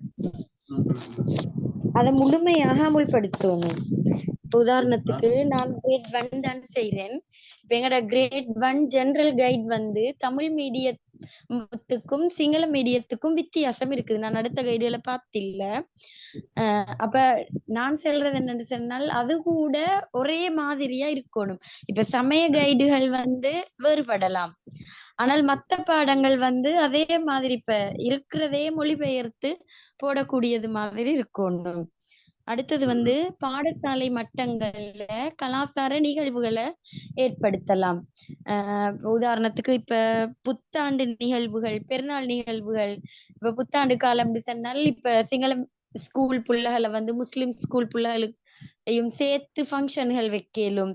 பெருநாள் வந்து அதை கூட்டிட்டு போய்த்து அந்த ஃபங்க்ஷன்கள் வைக்கிறது. அந்த மாதிரியான அந்த 2-3 சமயங்களையும் ஒன்றிணைக்கிற மாதிரி பாடசாலை ரீதியான செயற்பாடுகளை ஒழுங்கமைக்கலாம். அடுத்தது இப்ப கலவன் பாடசாலைகள்ல அப்படின்னு சொன்னால், சில பாடசாலைகள்ல இப்ப தமிழ் மொழி என்று சொன்னால் முஸ்லிம் பிள்ளைகளும் படிக்குங்கள், கிறிஸ்டியன் பிள்ளைகளும் படிக்குங்கள், ஹிந்து மாணவர்களும் படிப்பாங்க. அப்ப அந்த 3 அந்த சமயங்கள் எல்லா சமயங்களும் அந்த சேர்வடைகிற அந்த ஸ்கூல்ஸ்ல வந்து வாய்ப்புக்களை சந்தர்ப்பங்களை சம அளவுல கொடுக்கணும். இப்ப உதாரணத்துக்கு காலை கூட்ட நிகழ்வுகளா இருந்தாலும் 3 சமயத்துக்குமான சந்தர்ப்பத்தை கொடுக்கணும். அடுத்தது வந்து கட்டாயமா ஆசிரியர்கள் வந்து முன்மாதிரியான சொற்பிரயோகங்கள்ல யூஸ் பண்ணணும். இப்ப உதாரணமா இப்ப இங்கால பக்கத்துல எல்லாம் ஓகோல்லாகே கட்டிய, அடுத்தது ஒயாலாகே அந்த முஸ்லிம் கட்டிய அப்படின்னு அந்த சொல்லாலே பிரிச்சு பேசுவாங்க. அந்த இத வந்து இல்லாம செய்யணும். இப்படி வந்தா கூட சமூக பல்வகைமையை எங்களுக்கு ஏற்படுத்தலாம், கல்வியினூடாக ஏற்படுத்தக்கூடியதாக சிறப்பான அரசு. இன்னும் யாராவது? சார், இதுதான் இப்ப நடந்து வர சார் அந்த நல்லிணக்க செயற்பாடு, அந்த மத ஸ்ரீலங்கா சார் அகிலங்க ரீதியா வரை போட்டி உண்டு சார். அதெல்லாம் இதுல காண சார் உள்ளடங்கும். மத ஸ்ரீலங்கா சார் சகோதர பாடசாலை திட்டம், சகோதர சிங்கள பாடசாலை உண்டு, முஸ்லிம் பாடசாலை, தமிழ் மொழி மூல பாடசாலை ஆகிய 2ம் கலந்து சார் போட்டிகள்ல ஈடுபடுற. அதுதானே சார் மத ஸ்ரீலங்கா சார். கண்டிப்பா அது எங்கட ஸ்கூல் ஈடுபட்டுச்சு சார் அகிலங்க ரீதியாக. நேஷனல் ஸ்கூல் உண்டும் சிங்கள ஸ்கூல் சார். எங்கட நிக்கவரட்டி தான் சார், நாங்க குருநாகல் டிஸ்ட்ரிக்ட்ல நிக்கவரட்டி. அந்த மகசேன் சார் தேசிய பாடசாலை நல்ல ஃபேமஸான ஸ்கூல். மகசேன் தேசிய பாடசாலையும் நிக்கவரட்டி முஸ்லிம் ஸ்கூலும் சேர்ந்தா சார் மத ஸ்ரீலங்கால போட்டிட்டு சார் எங்க ஸ்கூல் வென்றா சார் அதுல. அதுல என்ன Right, right. சரி, வேறு ஏதாவது ஐடியாக்கள், கருத்துக்கள் இந்த சமூக நல்லிணக்கத்தை ஏற்படுத்துறது கல்வியை நாங்கள் எவ்வாறு ஒரு ஆயுதமாக பயன்படுத்தலாம்? ஓகே, நாங்க விஷயத்துக்கு வருவோம். நேரத்தை கடத்த தேவையில்லை, கணக்கு நேரம். இந்த தலைப்பை கொஞ்சம் பாருங்க. நான் சில விஷயங்களை சொல்லியிருக்கிறேன். நீங்க சொன்ன விடயத்துக்கு மேலதிகமாக அனைவருக்கும் கல்வி என்கிற திட்டத்தை வந்து நாங்க நடைமுறைப்படுத்த வேண்டும். அனைவருக்கும் கல்வி, அனைவருக்கும் கல்வி என்பதனூடாக ஒரே விதமான கல்விதான் இங்கு வலியுறுத்தப்படுகிறது. தமிழ், சிங்கள, முஸ்லிம், பௌத்தம் என்று சொல்லி அங்கு வேறுபடுத்தாமலுக்கு அனைவருக்கும் ஒரே விதமான பொதுவான கல்வியை வந்து நாங்க உறுதிப்படுத்துறது. அது சமூக பல்வாமையை நாங்க ஏற்படுத்துவது முக்கியமான காரணமாக இருக்கும். இதுல மிக முக்கியமான விஷயம் என்ன சொன்னப்படி இந்த பிரைமரி எடுகேஷன், ஆரம்ப கல்வியை வந்து நாங்க எங்களுடைய தாய் மொழியிலையும், செகண்டரிய வந்து நாங்க ஆங்கில மொழி மூலமாக, அதாவது ஒரு இணைப்பு மொழியினூடாக, ஒரு பொது மொழியினூடாக நாங்க எல்லோரும் கற்போமாக இருந்தால், சிங்களத்தை தாய்மொழியாக கொண்ட, தமிழை தாய்மொழியாக கொண்ட எல்லா மாணவர்களும் எல்லா ஆசிரியர்களும் ஒரே பாடசாலையில கற்பிப்பதற்கான சூழல் உருவாகும். இப்ப அந்த சூழல் இல்லை தானே. இப்ப சிங்கள பாடசாலையில ஒரு தமிழ் மொழி மூலமான ஆசிரியர் ஒரு தமிழ் மொழி மூலம் கற்கின்ற மாணவர்கள் கற்க முடியாது, சந்தர்ப்பம் இல்லை. ஆனால் ஒரு ஆங்கில மொழி மூலம் ஒரு இணைப்பு மொழியாக இருந்தால் அங்க சிங்கள பிள்ளையும் இருக்கும், தமிழ் பிள்ளையும் இருக்கும், சிங்கள ஆசிரியர் இருப்பார், தமிழ் ஆசிரியர் இருப்பார். ஆகவே அவங்களுக்கு ஒரு சமூக நல்லிணக்கம் என்பதற்கான வாய்ப்பு இருக்கு. அது முதலாவது விஷயம். இரண்டாவது, கல்வியில வாய்ப்பு சமத்துவம். ரைட், இப்ப சொன்னா போது, அதாவது சிங்கள, தமிழ், முஸ்லிம் பிரதேசங்கள் பிரிக்கப்படாமலுக்கு எல்லோருக்கும் சமமான வாய்ப்பு, பௌதிக வளமாக இருந்தாலும் சரி, மனித வளமாக இருந்தாலும் சரி, அல்லது கலைத்திட்ட அமுலாக்கமாக இருந்தாலும் சரி, எல்லா விடயங்களையும் சமத்துவமாக பாடசாலைகள் நடத்தப்படுறத உறுதிப்படுத்துறது மிக முக்கியமானது. மூணாவது, பள்ளியில தன்மை அங்கீகரிக்கின்ற கலைத்திட்டம். நீங்க சொன்ன மாதிரி எல்லா சமயங்களையும் கற்கக்கூடிய மாதிரியான ஒரு பொதுவான பாடம். எல்லா கலாச்சாரங்களுடைய விடயங்களையும் அங்கீகரிக்கக்கூடியவாறான பாடசாலை கலை திட்டம். இந்த விடயங்களும் மிக முக்கியமானவை. மற்றும் தேசிய பிரதேச தனித்துவம் பாதுகாக்கப்படும். ஒரு பிரதேசத்துல தனித்துவத்தை அழிப்பது நோக்கம் என்ன? உதாரணமாக யாழ்ப்பாணத்தை சேர்ந்தவர்களாக இருந்தால் அவர்களுடைய தனித்துவம், அவங்களுடைய பிரதேசத்துக்கு உரித்தான விடயங்கள் பாதுகாக்கப்படவும் வேண்டும் இந்த சமூக பல்வன்மையினூடாக. அடுத்த, மாணவர்கள் மத்தியில நேர் மனப்பாங்கு விருத்தி மிக மிக மிக முக்கியமானது. மாணவர்கள் மத்தியிலேயே இந்த இனவாதம், இன முரண்பாடு, ஏனைய இனத்தவர்களை குறைத்து மதிப்புறது, இப்ப ஒரு டீச்சர் சொன்ன மாதிரி ஒவ்வொரு இருக்கிற மாதிரி, உங்கடாக்கள், அவங்கடாக்கள், இவங்கடாக்கள், உங்களோட சமூகம் பிரிச்சு பேசாமல் இளைஞர்கள் அப்படி ஸ்ரீலாங்கிக்கோ என்ன, நாங்கள் இளைஞர்கள் என்ற அந்த உணர்வை பாடசாலை மாணவர்கள் மத்தியில ஏற்படுத்தவும். இந்த சஹ்ரான் குண்டுவெடிப்பு கால பகுதியில பல சிங்கள பாடசாலைகள்ல கற்ற முஸ்லிம் மாணவர்களுக்கு பாடசாலைக்கு போக முடியாமல் இருந்தது. ஏன்? அவங்களோட கூட படித்த, அவங்களோட வகுப்புல அவங்களுடைய கற்ற மாணவ மாணவிகள் கூட இந்த பிள்ளைகளை சந்தேக கண் கொண்டு பார்த்தார், ஒதுக்கி வைத்தார், அவங்களோட பேசுவதை தவிர்த்தார். இதற்கான தூண்டுதல் அந்த ஆசிரியர்களாலும் சமூகத்தாலும் விடப்பட்டிருக்கிறது. அப்ப நாங்க எவ்வாறு ஒரு நேர்மறைப்பாங்க பிள்ளைகள் மத்தியில உருவாக்கலாம்? இப்போது இருக்கின்ற வளர்ந்தவர்கள், கற்றவர்கள் எல்லோரிடமும் இன ரீதியான உணர்வு மேலோங்கி காணப்படுகிறது. அப்ப நாங்க இந்த உணர்வை ஒரு தேசிய உணர்வாக, நாம் இளைஞர்ங்கிற உணர்வாக மாற்ற வேண்டுமாக இருந்தா எங்களோட கையில இருக்கிற ஒரே ஒரு சந்ததி இந்த மாணவர் சமூகம் தான். பாடசாலையில் இருக்கிற 45 லட்சம் மாணவர்கள் மத்தியிலையும் நாம் இளைஞர்ங்கிற உணர்வை ஏற்படுத்தி அதை நாங்கள் வெற்றி காண்போமாக இருந்தா எங்களோட நாட்டுக்கு சமாதான கல்வி திட்டமும் தேவையில்லை, மத ஸ்ரீலங்காவும் தேவையில்லை, சகோதர பாடசாலையும் தேவையில்லை, எதுவும் தேவையில்லை. இயல்பாகவே சமாதானத்தை நாங்கள் கொண்டு வந்துடலாம். அதுக்கு அரசியல் மிக தூய்மையாக அரசியல்வாதிகள் இந்த ஒத்துழைக்க வேணும். அப்பாடு ஒத்துழைப்பார்களாக இருந்தால் அவங்களுக்கு அரசியல் செய்யறதுக்கான கருப்பொருளே இல்லாமல் போய்விடும். அப்படியான பிரச்சனையும் இருக்கு. அடுத்த மிக முக்கியமானது தேசிய ஒருமைப்பாடு, நேஷனல் இன்டகிரேஷன். நாம் இலங்கையர் இலங்கைக்காக, இலங்கட அபிவிருத்திக்காக, இலங்கட முன்னேற்றத்துக்காக நாங்கள் பாடுபடுகின்ற ஒத்துழைக்கின்ற சேவையாற்றுகின்றதுக்காக நாங்க மாறுகின்ற செயற்பாடு. இவற்றை நாங்கள் கல்வியினூடாக மட்டுமே ஏற்படுத்த முடியுமே தவிர ஒரு எதனாலுமே ஏற்படுத்த முடியாது. உங்களுக்கு தெரியும், 2ஆம் உலக யுத்தத்தில் மிக மிக மோசமாக பாதிக்கப்பட்ட நாடு ஜப்பான். எங்களோட நாடு கடந்த காலங்களில் பொருளாதார ரீதியாக எவ்வளவு பின்னடைந்திருந்ததோ அதனை விட பல மடங்கு மோசமாக பின்னடைந்திருந்த நாடு ஜப்பான். ஜப்பானிகளிடம் இருக்கின்ற ஒரே ஒரு சிறந்த பண்பு அவங்களிடம் இருக்கின்ற நாட்டு பற்று, நாட்டு உணர்வு. அந்த நாட்டு உணர்வினூடாக அவர்கள் என்ன செய்தார்கள்? அவங்களுக்கு ஏற்பட்ட கஷ்ட காலத்தை பொறுத்து கொண்டார்கள். அவர்கள் தொழில்நுட்பத்தை அமெரிக்காவுடைய தொழிற்சாலைகள்ல, அமெரிக்க நிறுவனங்கள்ல கற்றார்கள். நாட்டுக்காக உழைக்க வேண்டும் என்ற உறுதி எடுத்துக்கொண்டார்கள்.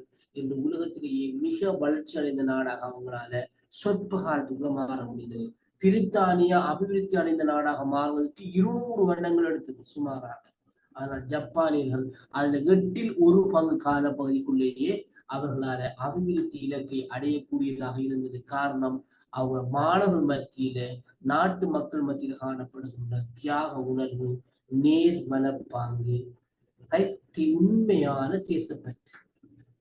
தேசப்பற்று என்பது நாம் சிங்களவர் என்கின்ற அந்த உணர்வு அல்ல, நாம் இளைஞர் என்கிற உணர்வு. நாம் இளைஞராக இருந்தால் மற்ற சமூகத்தவர்கள் சமயத்தவர்களையும் அரவணைத்துக் கொண்டுதான் அந்த இலங்கையை கட்டியெழுப்பலாமே தவிர ஒரு தனி சமூகத்தால, ஒரு இனத்தால மட்டும் ஒரு நாளும் நாம் இளைஞர்கிற உணர்வை உருவாக்கவே முடியாது. சில படிப்பினைக்காக ஒரு விஷயத்தை மாத்திரம் சொல்லலாம். முதலில் சொன்னோ தெரியல, எமது நாட்டிலிருந்து வேலை வாய்ப்புக்கு ஜப்பானுக்கு சென்ற ஒருவர் அவர் பயணம் செய்வார், காலை ரயில்ல பயணம் செய்வார். மிக மிக கிரவுட், கடும் கிரவுட்ல அந்த ட்ரெயின் போகும். அவங்க சுமார் 200 kilometre per hour, 250 kilometre per hour வேகத்தில் அந்த எலக்ட்ரிக் ட்ரெயின் போகுமா. அப்போ ஒரு நாள் தருணம் இவர் வேலைக்கு போயிருந்தார்.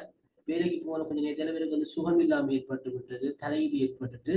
அப்ப அவர் லீவ் எடுத்துக்கொண்டு தன்னுடைய ரூம், தன்னுடைய இருப்பிடத்துக்கு திரும்புறார்.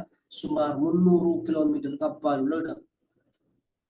அப்ப அவர் வருகின்ற போது அவர் ட்ரெயின்ல, எலக்ட்ரிக் ட்ரெயின்ல பயணம் செய்கிறார். அந்த ட்ரெயின் வந்து சனம் அற்ற, நெருக்கடி இல்லாத, சனத்திரல் இல்லாத ஒரு ட்ரெயினாக இருந்துச்சு. அந்த டைம்ல எல்லாரும் வேலைக்கு போயிருப்பாங்கன்னு பெரிய ஒரு சன நெரிசல் இருக்குது. அப்ப இவர் தன்னுடைய களைப்புக்காக தன்னுடைய கால்கள், 2 கால்களையும் தூக்கி தனக்கு முன்னால் இருக்கின்ற இருக்கை சீட்டுக்கு மேல போட்டுக்கொண்டு வந்தார். தன்னுடைய சீட்டுக்கு மேல போட்டுக்கொண்டு வந்தாராம். இதை கண்ணுட்டு ஒரு ஜப்பானியர் வந்து இவருக்கு அருகில இருந்து சொன்னாராம், நான் உங்களுக்கு முன்னில இருக்கிறேன், உங்களோட முன் சீட்டுல நான் இருக்கிறேன், என்னுடைய மடியில உங்களோட காலை வச்சு கொண்டு வாங்கன்னு சொன்னார். இதுதான் நாட்டுப்பற்று, இதுதான் நாட்டு உணர்வு, இதுதான் உண்மையான தேசிய உணர்வுங்கிறது. இதுதான். ஏன் அவர் இவர் காலை போட போனான்னு சொல்லல, அவர் வேற வெளிநாட்டவர் சண்டை சச்சரவுக்கு வரல. உங்களுக்கு அலுப்பா இருக்குது, நீங்க காலை போட்டுட்டு வரணும், வர சீட் வந்து கால் போட்டு இருக்கிறதுக்கு வந்தது இல்லை, அது அப்ப பயணிகள் இருப்பதற்கு வந்தது. ஆகவே நான் உங்களுக்கு முன்னுக்கு இருக்கிறேன், என்ன மடியில கூட காலை வச்சு கொண்டு வாங்கன்னு சொன்னாரா. இவருக்கு ஏற்பட்ட வெக்கம், அவமானத்துக்கு அளவே இல்லைன்னு சொன்னார். இது உண்மையாகவே நடந்த விஷயம். இதுதான் நாட்டுப்பற்று. இதைத்தான் ஜப்பானிய கல்வி முறை ஜப்பானியர்களுக்கு ஊட்டுகிறது. உங்களுக்கு தெரியுமா, ஜப்பானுடைய ஆரம்ப கல்வியில வந்து பிரைமரி எஜுகேஷன்ல அந்த பிள்ளைகளுக்கு அவங்க வளர்க்கறது அறிவே அல்ல, மனப்பாங்கு விருத்தி. ஆனா நாங்க இங்க வளர்க்கிற மீத போட்டி, ஸ்காலர்ஷிப் நாங்க வின் பண்ணணும், பொறாம, போட்டி, அறிவுக்கு முன்னுரிமை, இதை நாங்க கொடுக்கிறோம். இது எங்களுக்கு ஒரு வணிகமயமான, போட்டிமயமான, போட்டி, பொறாமை, எதிர்ப்பு, இவ்வாறான விடயங்களை மாணவர்களுக்கு வளர்க்கக்கூடிய ஒரு கல்வி முறையை தான் நாங்க வளர்க்கிறோம். மற்றவர்களோட ஒப்புறது ஜப்பான்ல எதுவுமே இல்லை, மனப்பாங்கு விருத்தி, அவ்வளவுதான். ஜப்பானிய மொழியும் ஜப்பானிய கலாச்சாரத்தையும் ஜப்பானிய இயற்கை சூழலையும் கற்றுக் கொடுக்கிறது தான் நம்மளோட கரிக்குலமே, கலைத்திட்டமே தான் பிரைமரி எஜுகேஷன்ல. தொழில்நுட்பம் எல்லாம் செகண்டரி இல்லாம வருது. அப்ப எந்த வகையில எங்களோட கல்வி முறையை நாங்க மாற்றுவமாக இருந்தால் நாங்க பல சாதனைகளை புரியலாம். அதற்கு எங்களுடைய அரசியல் இடம் கொடுக்குமா, எங்களோட நாட்டு மக்கள் மத்தியில் அந்த உணர்வு ஏற்படுமா, இந்த கல்வி கொள்கை வகுப்பாளர்கள் அப்படிங்கிற கவனம் செலுத்துவார்களா, கேள்விக்குறி.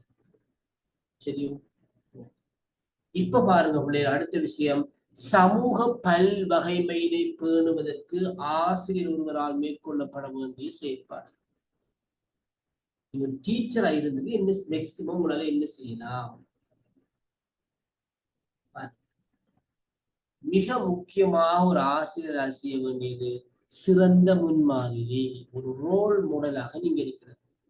நீங்க சமூக பல்வகை அங்கீகரிக்கக்கூடியவர் என்கிறது சிறந்த முன்மாதிரி.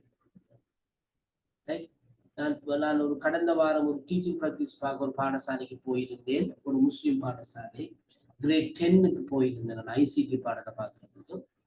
அப்ப அந்த பாடசாலையில இருந்த மாணவர்கள் குழு ஏற்பாடுல ஆசிரியர் ஈடுபடுத்தின போது மாணவிகளை ஒரு குழுவாகவும் மாணவர்களை ஒவ்வொரு குழுக்களாகும், மாணவர்கள்ல 3 குழுக்கள் மாணவிகள்ல 3 குழுக்களை பிரிச்சு ஆக்டிவிட்டிக்கு தயாராகிறார். அப்ப நான் கேட்டது, ஏன் இவங்களையும் மிக்ஸ் பண்ணிடலாது, மாணவர்களையும் மாணவிகளையும் கொண்ட குழுவையே உருவாக்கிடலான்னு கேட்டிருந்தார். அப்படிங்க செய்யற இல்லை சார்னு சொன்னார்.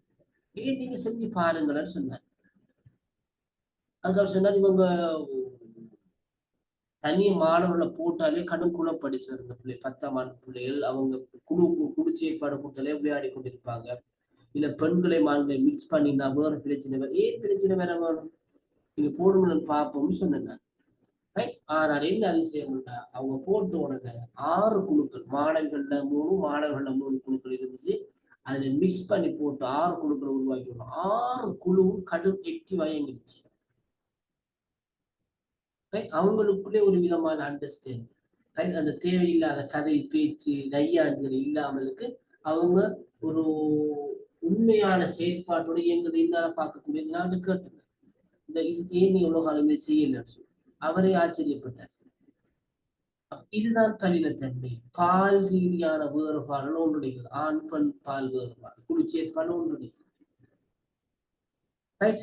பிள்ளைகளை நாங்க மதிக்க போகணும், ஆண் பிள்ளைகளை மதிக்க போகணும், பெண் பிள்ளைகளை மதிக்க போகணும். பெண் பிள்ளைகளுக்கு முன்னிலையில ஆண் பிள்ளைகளை வந்து நாங்க தரம் குறைச்சு பேசக்கூடாது, அவமானப்படுத்தி பேசக்கூடாது, அவங்களுடைய கௌரவம் பாதிக்கிற மாதிரி நாங்க பேசக்கூடாது. அதே மாதிரி பெண் பிள்ளைகளுக்கு ஏற்றா போல நாங்க நடந்து கொள்ளக்கூடாது. இந்த விடயத்துல முன்மாதிரி எங்களோட வகுப்புல தமிழ் முஸ்லிம் மாணவர்கள் இருக்குமாக இருந்தால் அவங்க எல்லாரையும் ஒரு குழுவாக கருத வேண்டும், எல்லோருக்கும் சமமான வாய்ப்பை நாங்க உறுதிப்படுத்த வேண்டும். இப்ப வகுப்புல 4 பாருங்க, உங்களோட வகுப்பு எந்த பண்ணக்குள்ளேயே என்ன சொல்றேன்னா சலாம் மட்டும் சொல்றேன்னா சொல்லுங்க, சலாம் மட்டும் சொல்லித்தான் பாடத்தை நுழையிறேன் நான் இல்லையே. நான் வணக்கம் சொல்லி சலாம் சொல்லி குட் ஈவினிங் தான் சொல்றேன். இந்த கிளாஸ்ல வந்து நீங்க 3 சமூகத்தை சேர்ந்தவர்களும் இருக்கிறீங்க. இதுதான் முன்மாதிரி, இதுதான் முன்மாதிரி. ரைட்? அப்ப நான் இந்த சமயத்தை சேர்ந்தவன் அல்ல, இந்த மாணவன் என்னுடைய சமயத்தை சேர்ந்தவன் நாங்க பாரபட்சமோ ஒதுக்கலோ இல்லை. அவன் மாணவன், என்னோட படிக்க வந்திருக்கிறான், நான் ஒரு ஆசிரியர், என்னோட நல்ல விஷயத்தை அவன் கற்க வரும். அந்த முன்மாதிரியை நாங்க வழங்கலாம். இது ஒவ்வொரு ஆசிரியரும் செய்வோமாக இருந்தார். இலங்கையில மாணவ மத்தியில் இருக்கின்ற இன வேறுபாடு, இடங்களை பற்றி தவறான புரிந்துணர்வு நாங்கள் அகற்றலாம். ஆனா அதுக்கு ஆசிரியருடைய மனப்பாங்கு சரியாக இருக்கிறதா என்பதுதான் இங்குள்ள கேள்வி. 2வது விஷயம் சமத்துவத்தை நிலைநாடுதல். பிள்ளைகள் மத்தியில சமத்துவம், ஒரு ஆண் பெண் வேறுபாடு எதுவுமே இல்லை. அவர் மாணவன் அவ்வளவுதான், இவர் மாணவி, இன ரீதியான வேறுபாடு இல்லை, 2 படிக்கிற பிள்ளை அவ்வளவுதான். ஆனா வாய்ப்பு சமத்துவம், பிள்ளைகளுக்கு வாய்ப்புகளை சமத்துவம். கிளாஸ்ல லீடர் நியமிக்கக்குள்ளே ஒரு ரொட்டேஷன், குழுக்களுக்கு தலைவர் நியமிக்கிறதுலையும் ஒரு ரொட்டேஷன், முன்வைப்புக்கான சந்தர்ப்பம் வழங்கக்குள்ளே எல்லாரும் அந்த சந்தர்ப்பத்தை பரவலாக பயன்படுத்தக்கூடிய மாதிரி ஒரு செயற்பாடு. அதே மாதிரி நாங்க நீதியாகவும் நியாயமாகவும் நடந்து கொள்றது. எங்களுக்கு தெரிந்த மாணவன், எங்களுக்கு மிக உதவி செய்யக்கூடிய மாணவன் என்பதற்காக அவனுக்கு ஒரு கவனிப்பும், சாதாரண மாணவனுக்கு ஒரு விதமான ஒரு கவனிப்பை நாங்கள் செய்யக்கூடாது. அடுத்து மனித கௌரவத்தை பாதுகாக்கிறது. பிள்ளைய ஒருபோதும் அவனுடைய இனத்தை சொல்லியோ அவனுடைய மதத்தை சொல்லியோ அவனுடைய தோற்றத்தை சொல்லியோ நாங்க அவனை அழைக்க கூடாது. அவன் கௌரவமானவன், அவனுடைய பேர் கூறி மரியாதையாக நாங்க அழைக்கணும்.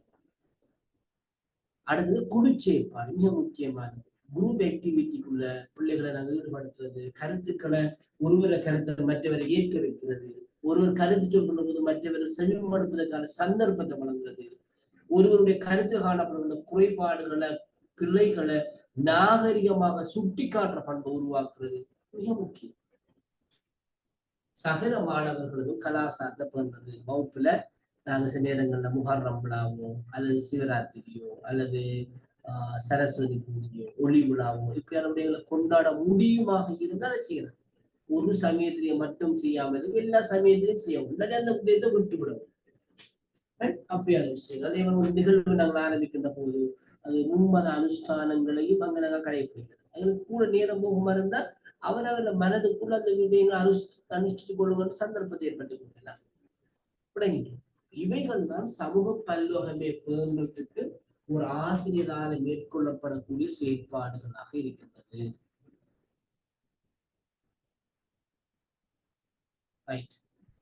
இப்ப பாருங்க, வகுப்பறையில சமூக பல்வகமே அங்கீகரிக்கிறது. நான் சொன்ன மாதிரி மாணவர்களை வரவேற்கிறது, குட் மார்னிங், வணக்கம், அஸ்ஸலாம் சொல்லி வரவேற்கிறது.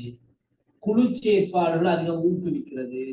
வகுப்பறை மட்டத்துல கலாசார விழாக்களை ஏற்பாடு செய்கிறது. ரைட்? இன ரீதியாக, மத ரீதியாக, மொழி ரீதியாக, பால் ரீதியாக வேறுபடுகின்ற மாணவர்களுக்கு பொறுப்புகளை பகிர்ந்தளிக்கிறது.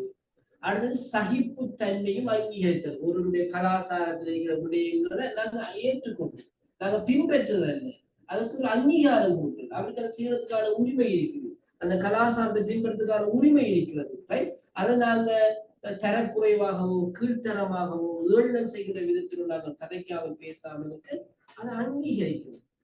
அடுத்தது எந்த விதமான பாரபட்சமும் வேறுபாடும் இல்லாமல் நல்ல விடயங்களுக்கான பாராட்டையும் ஊக்குவிப்பையும் வகுப்பறை மட்டத்தில் வளர்க்கலாம். இவற்றினூடாக ஒரு சிறந்த சமூக பல்வகமையை வகுப்பறையில ஒரு ஆசிரியர் ஏற்படுத்தலாம். சரி, அப்படி இதுல வேற ஏதாவது கேள்வி இருக்கு? அப்படியே அடுத்த டாபிக்கு போகலாம். சொல்லுங்க, கேள்வி இருக்குதா? விசாலா,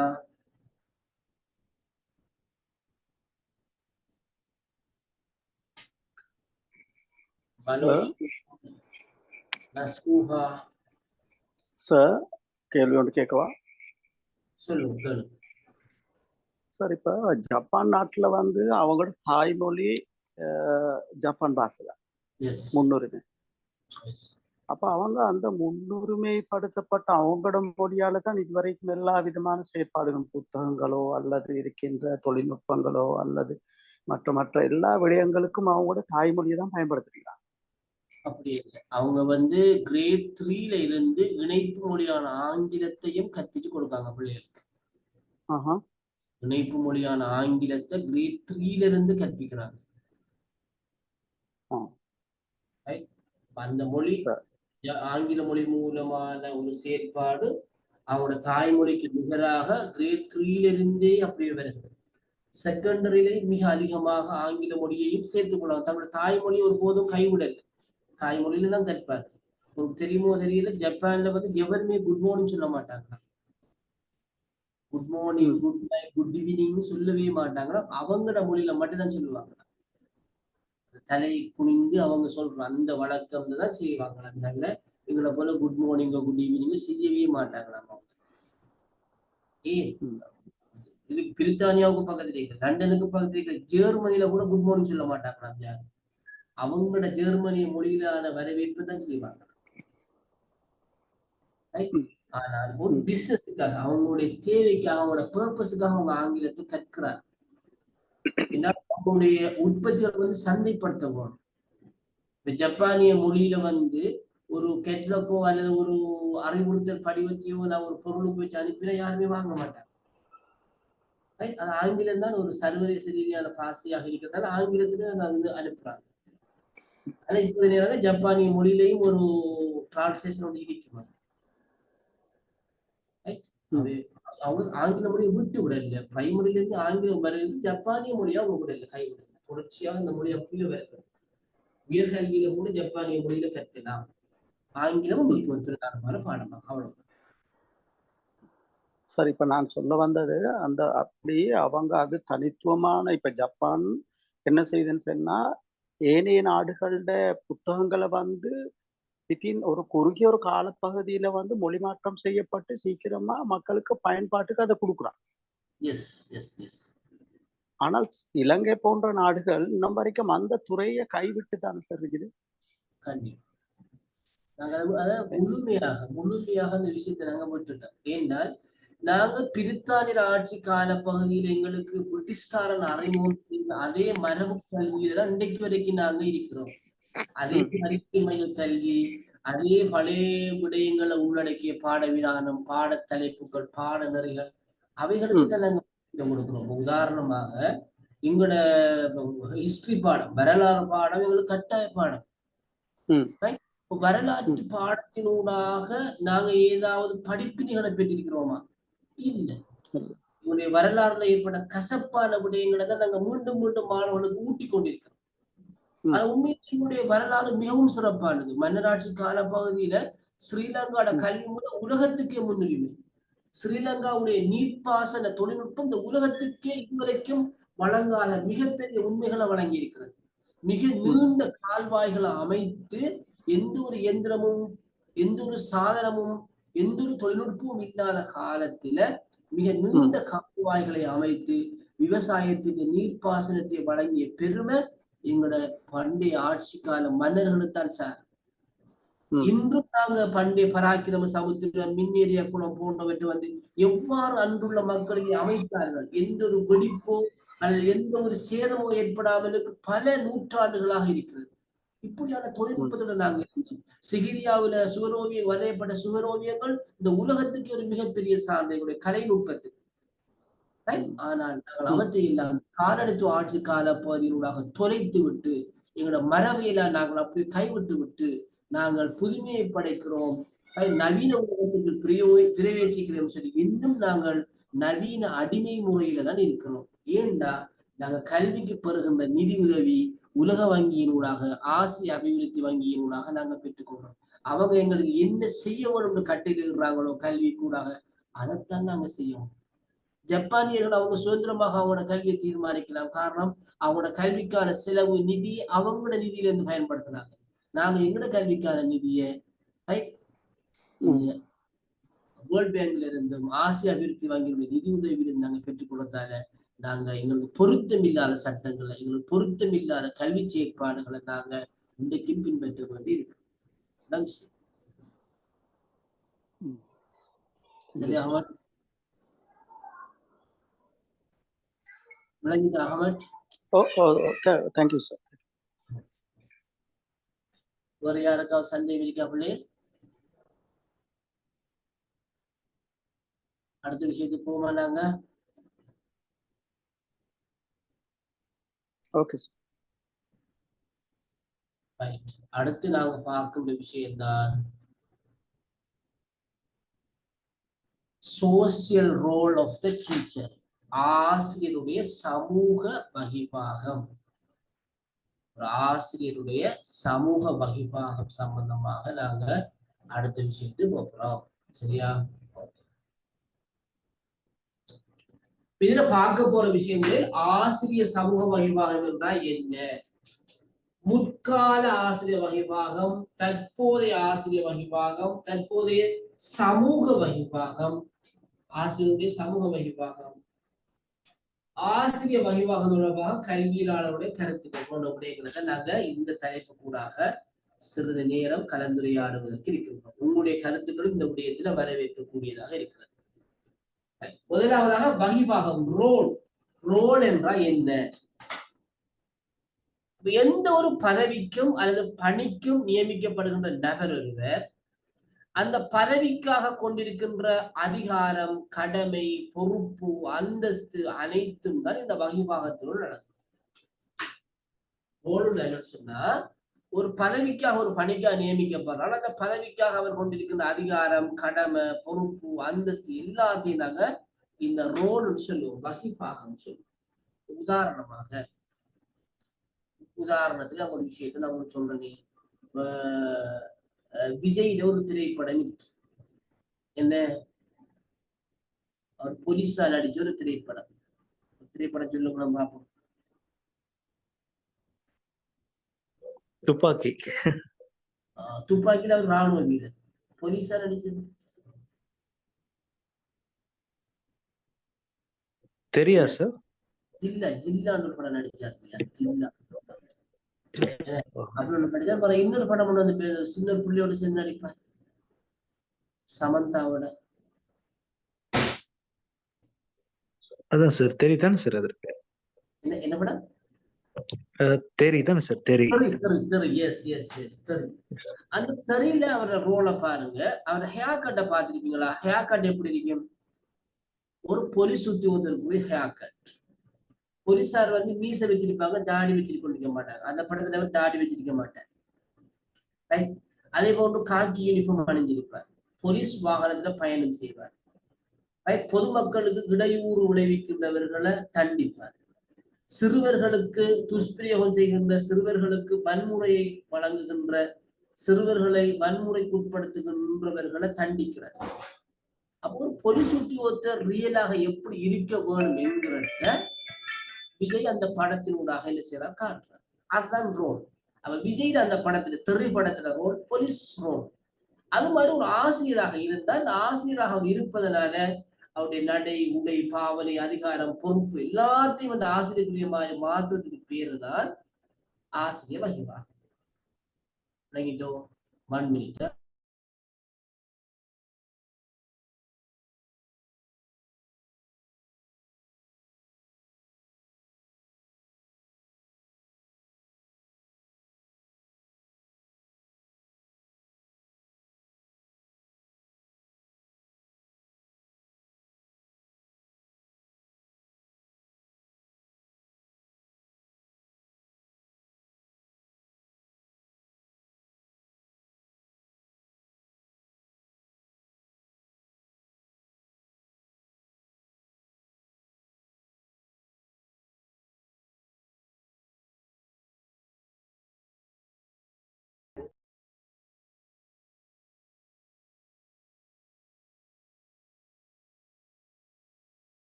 ஓகே ரைட். அப்ப பாருங்க அந்த திரைப்படத்துல அல்லது சூர்யாவுடைய சிங்கம் படத்துல சூர்யாவுடைய ரோல், அது ஜெய் பீம் படத்துல வந்து சூர்யாவினுடைய ஒரு வக்கீல் ரோல். ரைட். அந்த வக்கீல் என்ற ஹேர் ஸ்டைல் எப்படி இருக்கும், உடை எப்படி இருக்கும், வீட்டுல என்ன செஞ்சு கொள்வார், நீதிமன்றத்தில் எவ்வாறு வாதாடுவார், எப்படியான எதிர்ப்புகள் வரும், ரைட், அவர் மனப்பாங்கு எப்படி, அவர் ஆட்டிடியூட்ஸ் எப்படி, இதுதான் ரோல். அப்போ இது ஒரு பதவிக்காக அல்லது ஒரு பணிக்காக நியமிக்கப்படுற ஒருவர் அந்த பதவிக்காக அவர் வெளிப்படுத்துகிற அதிகாரம், கடமை, பொறுப்பு, அந்தஸ்து, நடை, உடை, பாவனை, மனப்பாங்க எல்லாத்துக்கும் சேர்த்து வழங்குற பேரு ரோல் வகிப்பாகும். இந்த வகையில ஒரு ஆசிரியர் தாம் ஆசிரியராக இருப்பதனால் அவர் நிறைவேற்ற வேண்டிய கடமை, பொறுப்பு, பணி என்பவற்றை நாங்கள் சொல்றோம் ஆசிரிய வகிப்பாகம் சொல்றோம். ரைட். இப்ப இன்னொரு பிரச்சனை ஒன்று, ஏன்னா இப்ப சமூக வகிபாகம் ஒன்று ஏன் நாம சேர்க்கணும்? ஆசிரியர் வகிபாகம் சரிதானே, ஏன் சமூக வகிபாகம்? ரைட். என்ன வித்தியாசம்டா, மற்ற பதவிகளுக்கு மற்ற பொறுப்புகளுக்கு இருக்கின்ற வகிபாகத்தை விட ஆசிரியருக்கு இருக்கின்ற வகிபாகம் வேறுபட்டது.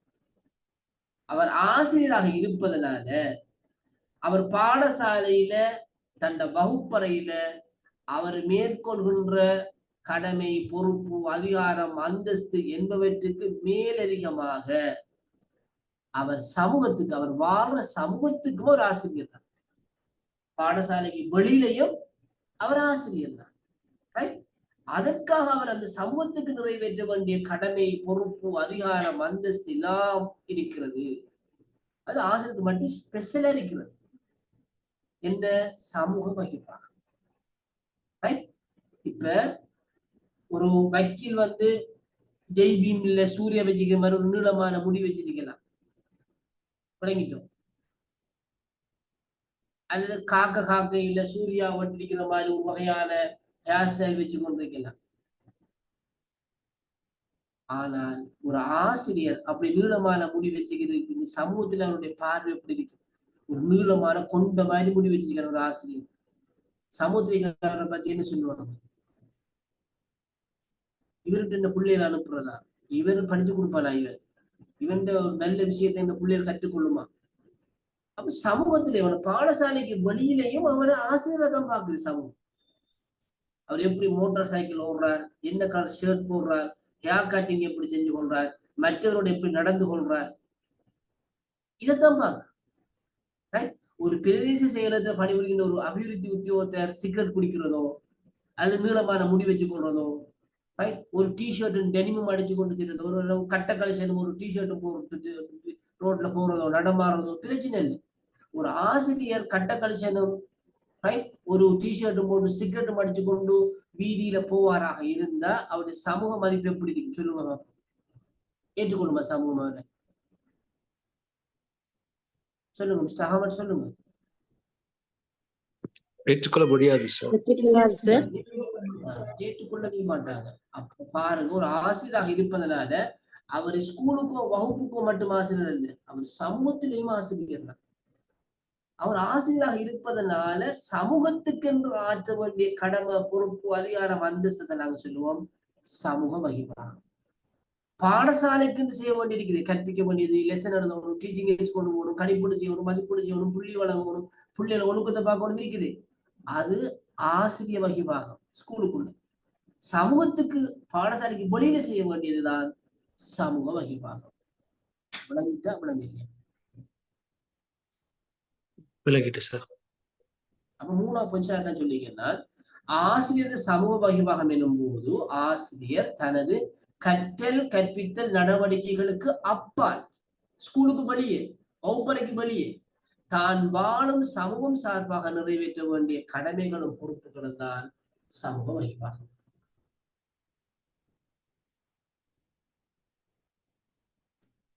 அதாவது ஆசிரியர் வகுப்பறைக்கு வெளியே பாடசாலை, பாடசாலைக்கு வெளியே சமூகம் என்ற தனது வகிபாகத்தை மிக பரந்தளவில் மேற்கொள்ள வேண்டியுள்ளது. இதனாலேதான் எரிக் ஹொயில் என்கின்ற சமூகவியலாளர் ஆசிரியர் வகிபாகத்தை 2ஆ பிரிக்கார். ஒன்று தொழில் சார் வகிபாகம், 2வது சமூகம் சார்ந்த வகிபாகம். தொழில் சார் வகிபாகம்னா பாடசாலைக்கு உள்ள, வகுப்பறைக்கு உள்ள, வகுப்பறைக்கு உள்ள, பாடசாலைக்கு உள்ள அவர் செய்ய வேண்டிய கடமை, பொறுப்பு, அதிகாரம், அந்தஸ்து எல்லாம் தொழில் சார் வகிபாகம். ப்ரொஃபஷனல், படிப்பிக்கணும், லெசன் எழுதணும், எக்ஸாம் வைக்கணும், மதிப்பீடு செய்யணும், பிள்ளோட ஒழுக்கத்தை பார்க்கணும், ரைட், இதெல்லாம் தொழில்சார் வகிபாகம். சமூக வகிபாகம் உண்டா சமூகத்துக்கு அவர் ஆற்ற வேண்டிய கடமை, பொறுப்புகள் பாடசாலைக்கு வெளியில, வெளி சமூகத்தோட, பிள்ளைகள பெற்றோரோட, ஏனைய சமூகத்தோரோட, பாடசாலையோட தொடர்பு ஏனைய அதிகாரிகளோட அவர் கொண்டிருக்க வேண்டிய தொடர்பு, அதிகாரம், அந்தஸ்து, நடை, உடை, பாவனை இல்லாத சொன்னாங்க சமூக வகிபாகம். ஆசிரியருடைய தொழில்சார் வகிபாகம், அந்த பாடசாலைக்குள்ள ஒரு ஆசிரியர் ஆற்ற வேண்டிய வகிபாகத்தை 3ஆ பிரிப்பாங்க. உங்களுக்கு தெரிஞ்சிருக்கும், ஷோர்ட்டா போட்டீங்கன்னா 3T சொல்லுவாங்க. Transaction role, transmission role, transformation role. இப்ப இருக்கிற ரோல் என்ன?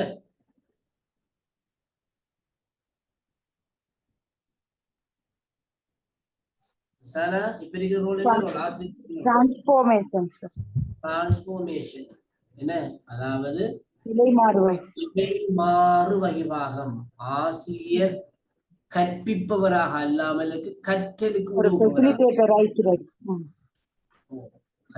உதவுபவராக இருப்பார். அதாவது இங்கு கற்பித்தல் முக்கியத்துவம் வருவதில்லை, கற்றல் தான் முக்கியத்துவம் வாய்ந்தது.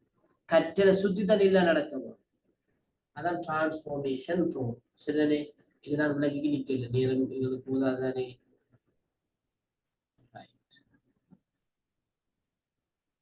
அப்ப கடத்தல் வகிபாகம்னா உங்களுக்கு தெரியும், ஆசிரியர் தனக்கு என்னவெல்லாம் தெரியுமோ அதை அப்படியே மாணவர்களுக்கு ஒப்புவிப்பார். மாணவர் அவ்வளவு வந்து மனப்பாடம் விட்டுக் கொள்வாங்க. என்ன கற்பிக்க வேணும், எந்த கற்பிக்க வேணும், எந்த நேரம் கற்பிக்க வேணும் என்பது எல்லாத்தையும் ஆசிரியரையே தீர்மானிப்பார். மாணவர்கள் வெறும் செவி மடுப்பாளர்களா இருப்பாங்க. ரைட், ஒரு சார்ஜர்ல இருந்து பெட்டிக்கு எப்படி சார்ஜ் பண்ணப்படுதோ, ஒரு போனுக்கு எப்படி நாங்க சார்ஜ் பண்றோம், அப்படி மாதிரி மாணவர்கள் ஆசிரியர் சார்ஜ் பண்ணி விடுவார். அவ்வளவுதான். இதுதான் கடத்தல் வகிபாகம். அடுத்து பரிமாற்று வகிபாகம். இங்க வந்து ஆசிரியரும் கருத்துக்களை சொல்லுவார், மாணவர்கள் கேள்வி கேட்பாங்க, மாணவர் கருத்து சொல்லுவாங்க, ஆசிரியர் கேள்வி கேட்பார். 2 சாராரும் பரிமாறிக்கொண்டு கற்பார். டிரான்ஸ்மிஷன் ரோல் இதுவும் கடந்த காலத்தில் இருந்துச்சு. 19ஆம் நூற்றாண்டு இறுதி பகுதி வரைக்கும், 20ஆம் நூற்றாண்டிலையும் இருந்துச்சு. 20ஆம் நூற்றாண்டு இறுதி பகுதியிலையும் 21ஆம் நூற்றாண்டு ஆரம்ப பகுதியிலையும் அந்த புதிய வகிபாகம் தான் நிலை மாறு வகிபாகம். Transformation role. ஆசிரியர் ஒரு கற்பிப்பவராக அல்லாமல் கற்றலுக்கு உதவுபவராக, கற்க பண்ணுபவராக ஆசிரியர் மாறுவார். கற்பவர்கள் மாணவர்கள் தான். ரைட். அப்ப நாங்க பார்க்கின்ற கடத்தல் வகிபாகத்துல ஆசிரியரை விட்டு மாணவர்கள் கற்கிறதுக்கான சந்தர்ப்பமே இல்லை. பரிமாற்று வகிபாகத்துல மாணவர்கள் ஆசிரியர்கிட்டையும் கற்பாங்க, புத்தகங்கள், லைப்ரரி, இணையதளம் என்பது கூட எல்லாம் கற்பாங்க. பல வழிகள் இருந்துச்சு. இந்த நிலைமாறு வகிபாகத்துல ஆசிரியரே தேவையில்லை, ஆசிரியர் வழிகாட்டி மட்டும்தான். மாணவர்கள் இணையதளத்தினூடாக, புத்தகங்களினூடாக, நூலகத்தினூடாக, வேறு வழிகளினூடாக, சமூக வலைத்தளங்களினூடாக கற்கிறதுக்கு 1000 வழிகள் இருக்கிறது. ஆசிரியர் அவற்றை ஒழுங்குபடுத்தி கொடுப்பவராக இருப்பார். ரைட். அப்ப இந்த நிலைமாறு வகிபாகத்துல ஆசிரியர் ரோலை பாருங்க. கற்றலுக்கு உதவுபவர், வழிகாட்டி, தலைவர், பிரச்சனைகளை தீர்ப்பவர், மதிப்பீட்டாளர், அனுசரணையாளர், அப்படி முகாமை செய்பவர், ஆலோசகர் என்று அவருடைய வகிபாகம் அப்படியே நீண்டு கொண்டே செல்லும். அப்ப இவருடைய வகிபாகம் நீண்டு கொண்டு செல்வதனால பாடசாலைகளும் கற்பிக்கும் நிறுவனம் என்ற நிலையிலிருந்து கற்கும் நிறுவனங்களாக மாறுது. கடத்தல் வகிபாகம், பரிமாற்றல் வகிபாகத்துல கற்பிக்கும் நிறுவனமாக இருந்த பாடசாலைகள் இந்த நிலைமாறு வகிபாகம் எப்படி மாறினா கற்கும் நிறுவனங்களாக, மாணவர் சென்டர்டா மாறும். எவ்வாறு கற்றுக்கொள்ள வேண்டும் என்பதில் குவிமையமா இருக்கு. கற்றில் ஒரு முடிவில்லாத நீண்ட பயணம் என்பதை பாடசாலைகள் மாணவர்களுக்கு எடுத்துக்காட்டு. படைப்பாற்றலை விருத்தி செய்யக்கூடிய விரி சிந்தனைகள் மாணவர்கள் வலியுறுத்தப்படுது. மாணவரும் ஆசிரியரும் கற்றல் செயற்பாட்டின் பங்காளிகள். 2 பேரும் சேர்ந்துதான் கற்கணும். ஆசிரியருக்கு மாணவரிடமிருந்து கற்றுக்கொள்ளக்கூடிய தேவை இருக்குது. நிறைய தொழில்நுட்ப சாதனங்களை பயன்படுத்துறதுல நிறைய ஆசிரியர் பிள்ளைகள் கற்கிறாங்க. எப்படி ஜூம்ல ஒரு டாக்குமெண்ட் ஷேர் பண்றது, எப்படி ஒயிட் போர்டை பயன்படுத்துறது, எப்படி கூகுள் மீடியாவில் கற்பிக்கிறது, கூகுள் மீட்ல, கூகுள் கிளாஸ் ரூம் எப்படி நாங்க ஒரு டாக்குமெண்ட் அப்லோட் பண்றது. யார்கிட்ட படிக்காங்கன்னா ஐசிடி படிக்கிற மாணவர்கிட்ட கற்றுதான் ஆசிரியர் கற்பிக்கிறாங்க. பாடசாலையில ஆசிரியர்கள் மாணவர்களுக்கு கற்கிறது தேவை உருவாகி இருக்கிறது. அடுத்து சாதகமான கற்கும் சூழல் உருவாகி இருக்கிறது.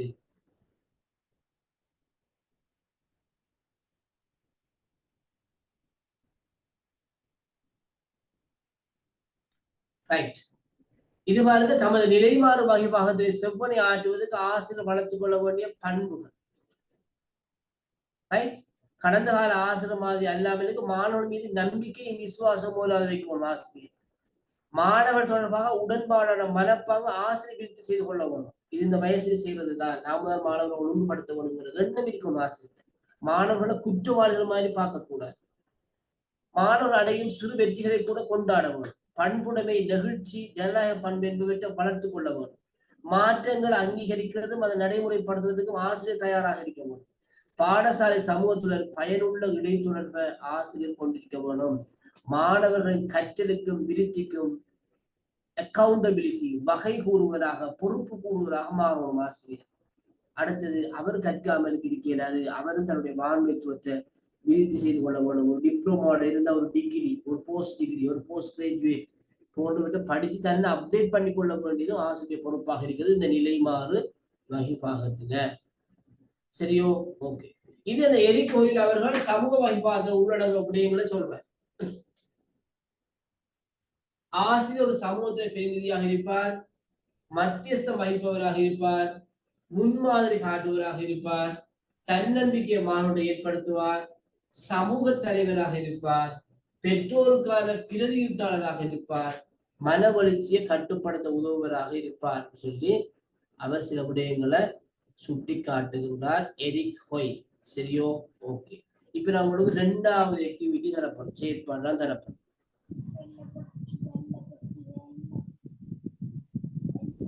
ரெண்டாவது ஆக்டிவிட்டி பர்வின்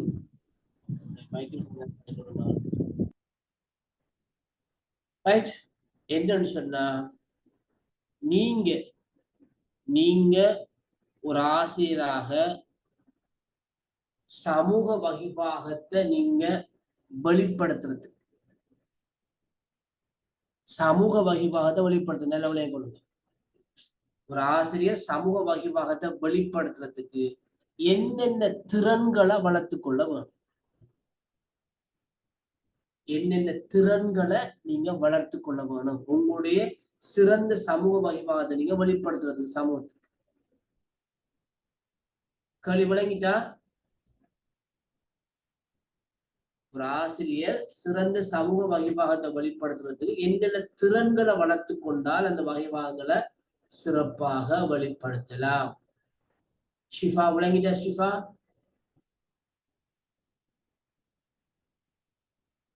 ஓ சார். நுஸ்ரா ஓம் சார். மனோஜ்குமார்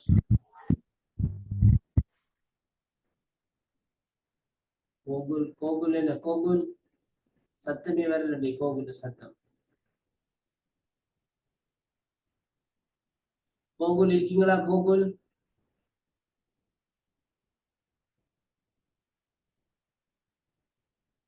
ஆனல்ல கோகுல். நஷுஹா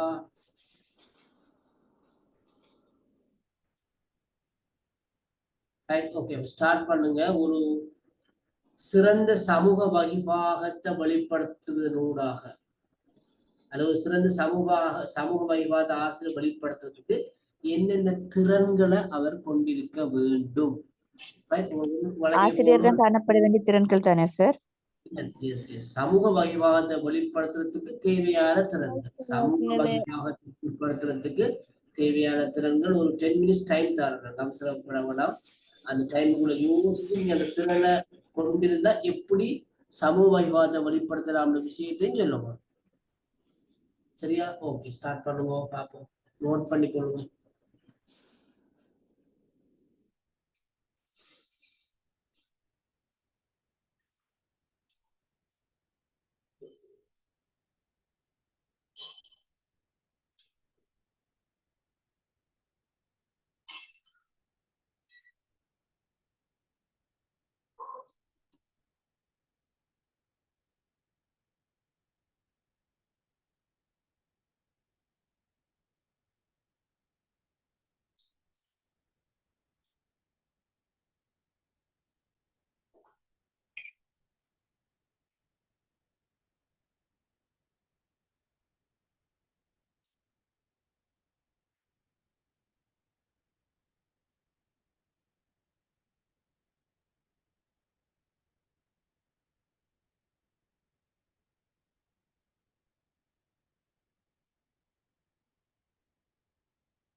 ஓகே பிள்ளை பாப்போமா?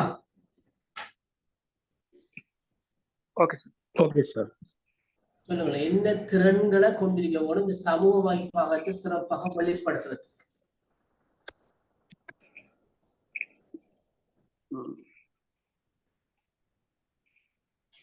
சொல்லுங்க அகமது, சொல்லுங்க. நாகேந்திரா, யார் சொல்லுங்க. சார், தனது திறமைகள், பண்புகள், மாணவர்கள் கவரப்பட்டு அதனை பின்பற்றக்கூடிய ஒரு சூழலை உருவாக்குதல். அதாவது தனது திறமைகளால், தனது பண்புகளால் மாணவர்கள் கவரப்பட்டு அதனை பின்பற்றக்கூடிய ஒரு சூழல். அதாவது அவர் என்னத்தை கற்றுக் கொடுக்கிறாரோ அதை முதலாவது அவர் பின்பற்றுகிற நபராக இருத்தல். அதோட சார் அப் டு டேட்டா இருக்கிறது. இரண்டாவது, நேர்மறையான எண்ணங்களை வளர்த்தல் மற்றும் கடத்தல், positive mind set and attitude. மாணவர்களுடனான சீரான உறவுமுறையை பேணுதல் மற்றும் தனிப்பட்ட விழுமியங்களை கை கொடுதல். ஓகே ஓகே, சிறப்பு. அகமது சொல்லுங்க. சார், ஒரு ஆசிரியர் தன்னுடைய சமூக வழிபாட்டை வளர்த்துக் கொள்வதற்கு மிக முக்கியமாக மொழித்திறன் அவர் வளர்த்துக் கொள்ளார். மொழியில அவர் மொழியில திறமையான ஒரு மொழி ஆற்றல் கொண்டவராக இருந்தார். அவர் வகிப்பாகத்தை சமூகத்துல மிக அதன் மூலமா அடுத்து எதிர்கால எதிர்பார்ப்புகள் தொடர்பான திறன் அவருக்கு கிடைக்கணும். அது சம்பந்தமான வழிகாட்டக்கூடிய ஒரு அமைப்பு இருக்க வேண்டும். அப்ப சமூகத்தை மிக அழகான முறையில வழிநடாத்தலாம். அப்ப சமூக வகிபாகம் அவர் வளர்த்துவராக மாறுவார் நினைக்கிறேன். ஓகே ஓகே, சிறப்பு. சரி, ஓகே ஓகே. சொல்லுங்க அமர். அடுத்தது நான் சொல்றேன், பொறுமையாயிருந்து செவிசாய்த்து கிரகித்து பிரித்தறியக்கூடிய திறன்களும் இவர் வளர்த்துக் கொள்ளதான் வேண்டும். கண்டிப்பா கண்டிப்பா. சகிப்புத்தன்மையை கொண்டிருக்கின்ற திறன், சகிப்புத்தன்மை மிக முக்கியமான ஒரு திறன். Yes, very good.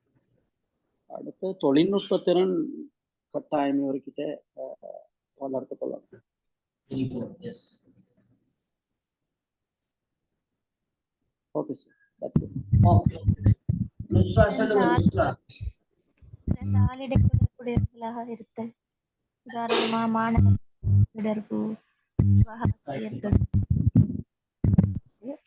சிறந்த இடைத்தொடர்புடையவராக விளங்குதல், நேர்மையான மனப்பாங்குடையவர்களாக இருத்தல். எஸ், நேர்மனப்பாங்கு, பாசிட்டிவ் ஆட்டிடியூட் கொண்டவராக இருக்கும். சமூகத்தில் இல்லாத குறை காண்ற, குற்றம் காண்ற அந்த நிலையிலிருந்து விலகி நாங்க ஏதாவது சமூகத்துக்கு சிறந்த விஷயத்தை செய்யலாமா என்கிற எண்ணம் கொண்டவராக இருக்கணும். அந்த திறனை வளர்த்துக் கொள்ளணும். Okay, very good.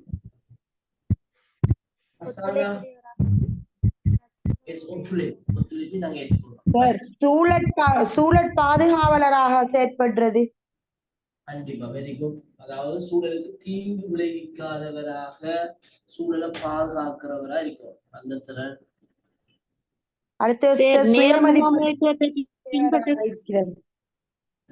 சொல்லுங்க திரும்ப. சுயமதிப்பீடு, அதாவது சுயமதிப்பீடு ஆய்வாளராக இருக்கிறது சார். ஆய்வு செய்கின்ற திறன், சுய மதிப்பீடு செய்கின்ற திறன், நேர் மனப்பாகை கணிப்பிடுப்பவராக இருத்தல். Okay okay okay, very good. Hasana, முகாமைத்துவ வழிபாகத்தை உடையவராக இருத்தல். நேர முகாமைத்துவத்திற்கு கட்டுப்பட்டவராக இருத்தல். டைம் மேனேஜ்மெண்ட் மிக முக்கியமானது இந்த சமூக வழிபாதை வெளிப்படுத்துறது. ஓகே சார், இன்னொன்றைக்கு சமூக கலாச்சாரம் சூழல் தொடர்பான திறனும் அவருக்கு இருக்கணும். கண்டிப்பா கண்டிப்பா. எஸ், சமூகத்தை அங்கீகரிக்க தடுத்த விஷயம் எதுங்கிறத பற்றி ஒரு தெளிவ விளக்கத்தை பெற்றவராக இருக்கணும். பாடநெறிக்கு மட்டும் முக்கியத்துவம் கொடுக்காம அதுக்கு அப்பாற்பட்ட நடவடிக்கைகள்ல மேற்பார்வையாளராக சொன்னோம்டா அந்த பாலியல் துன்புறுத்தல் அதுகள் மாணவர்களுக்கு ஏற்படுவதிலிருந்து பாதுகாக்கணும். கண்டிப்பா சமூக விழிப்புணர்வு உள்ளவராக இருக்கிறது சமூகம் சார்ந்த விடயங்கள்ல. ஓகே முறைசார் தேசத்தை பிறர் கருத்துக்களுக்கு செவிசாய்க்கக்கூடியவராக இருத்தல். கருத்துக்கு செவிசாய்கள் சொந்தமாக மதிப்பளிக்க கூடியவராக இருக்கணும். மதிப்பளிக்கணும், அவருக்கு அந்த கருத்து சொல்றதுக்கான உரிமை இருக்கிறது என்கின்ற எண்ணம் கொண்டவராக இருக்கணும். எஸ் சார் தேசத்தை கட்டியெழுப்புவதில் பங்களிப்பு செய்பவராக இருத்தல். எஸ் எஸ் நேஷனல் பில்டிங் பங்களிப்பு செய்கின்றவர். அந்த சமூக ஒற்றுமை வரும், விழிப்புணர்வு வரும். பல்லின சமய மக்கள் வாழ்ற ஒரு நாட்டுல வேணும் சார். சார் விமர்சன சிந்தனை உடையவராக இருத்தல் வேண்டும். கண்டிப்பா கண்டிப்பா விமர்சன சிந்தனை, அதாவது ஆலோசனைகளை வழங்கக்கூடியவராக இருக்கும். கண்டிப்பா கிரிட்டிக்கல் திங்கிங் மற்றும் கிரியேட்டிவும் முக்கியமானது. ஆக்கத்திறன் சிந்தனை, சிந்தனைகளையும் சொல்லாமல் இருக்கு. ஆக்கத்தை ஃபோர்சின்னு சொல்லுவாங்க 21ஆம் நூற்றாண்டு. ஃபோர்சி என்ன கம்யூனிகேஷன், கிரியேட்டிவ், என்ன கிரிட்டிக்கல் திங்கிங், கொலாபரேட்டிவ் இணைந்து சிந்திக்கிற திறன் மிக முக்கியமானது. ஃபோர்சின்னு சொல்லுவாங்க. இந்த திறன்கள் மிக அவசியமானது. ஓகே சொல்லுமா ஷிஃப்னா. பிளானிங் ஒரு திட்டமிட ஒரு செயற்பாட்டுக்காக திட்டமிடுறவராக திட்டமிடுபவராக திட்டமிட்டு ஒரு முக்கியமான. S okay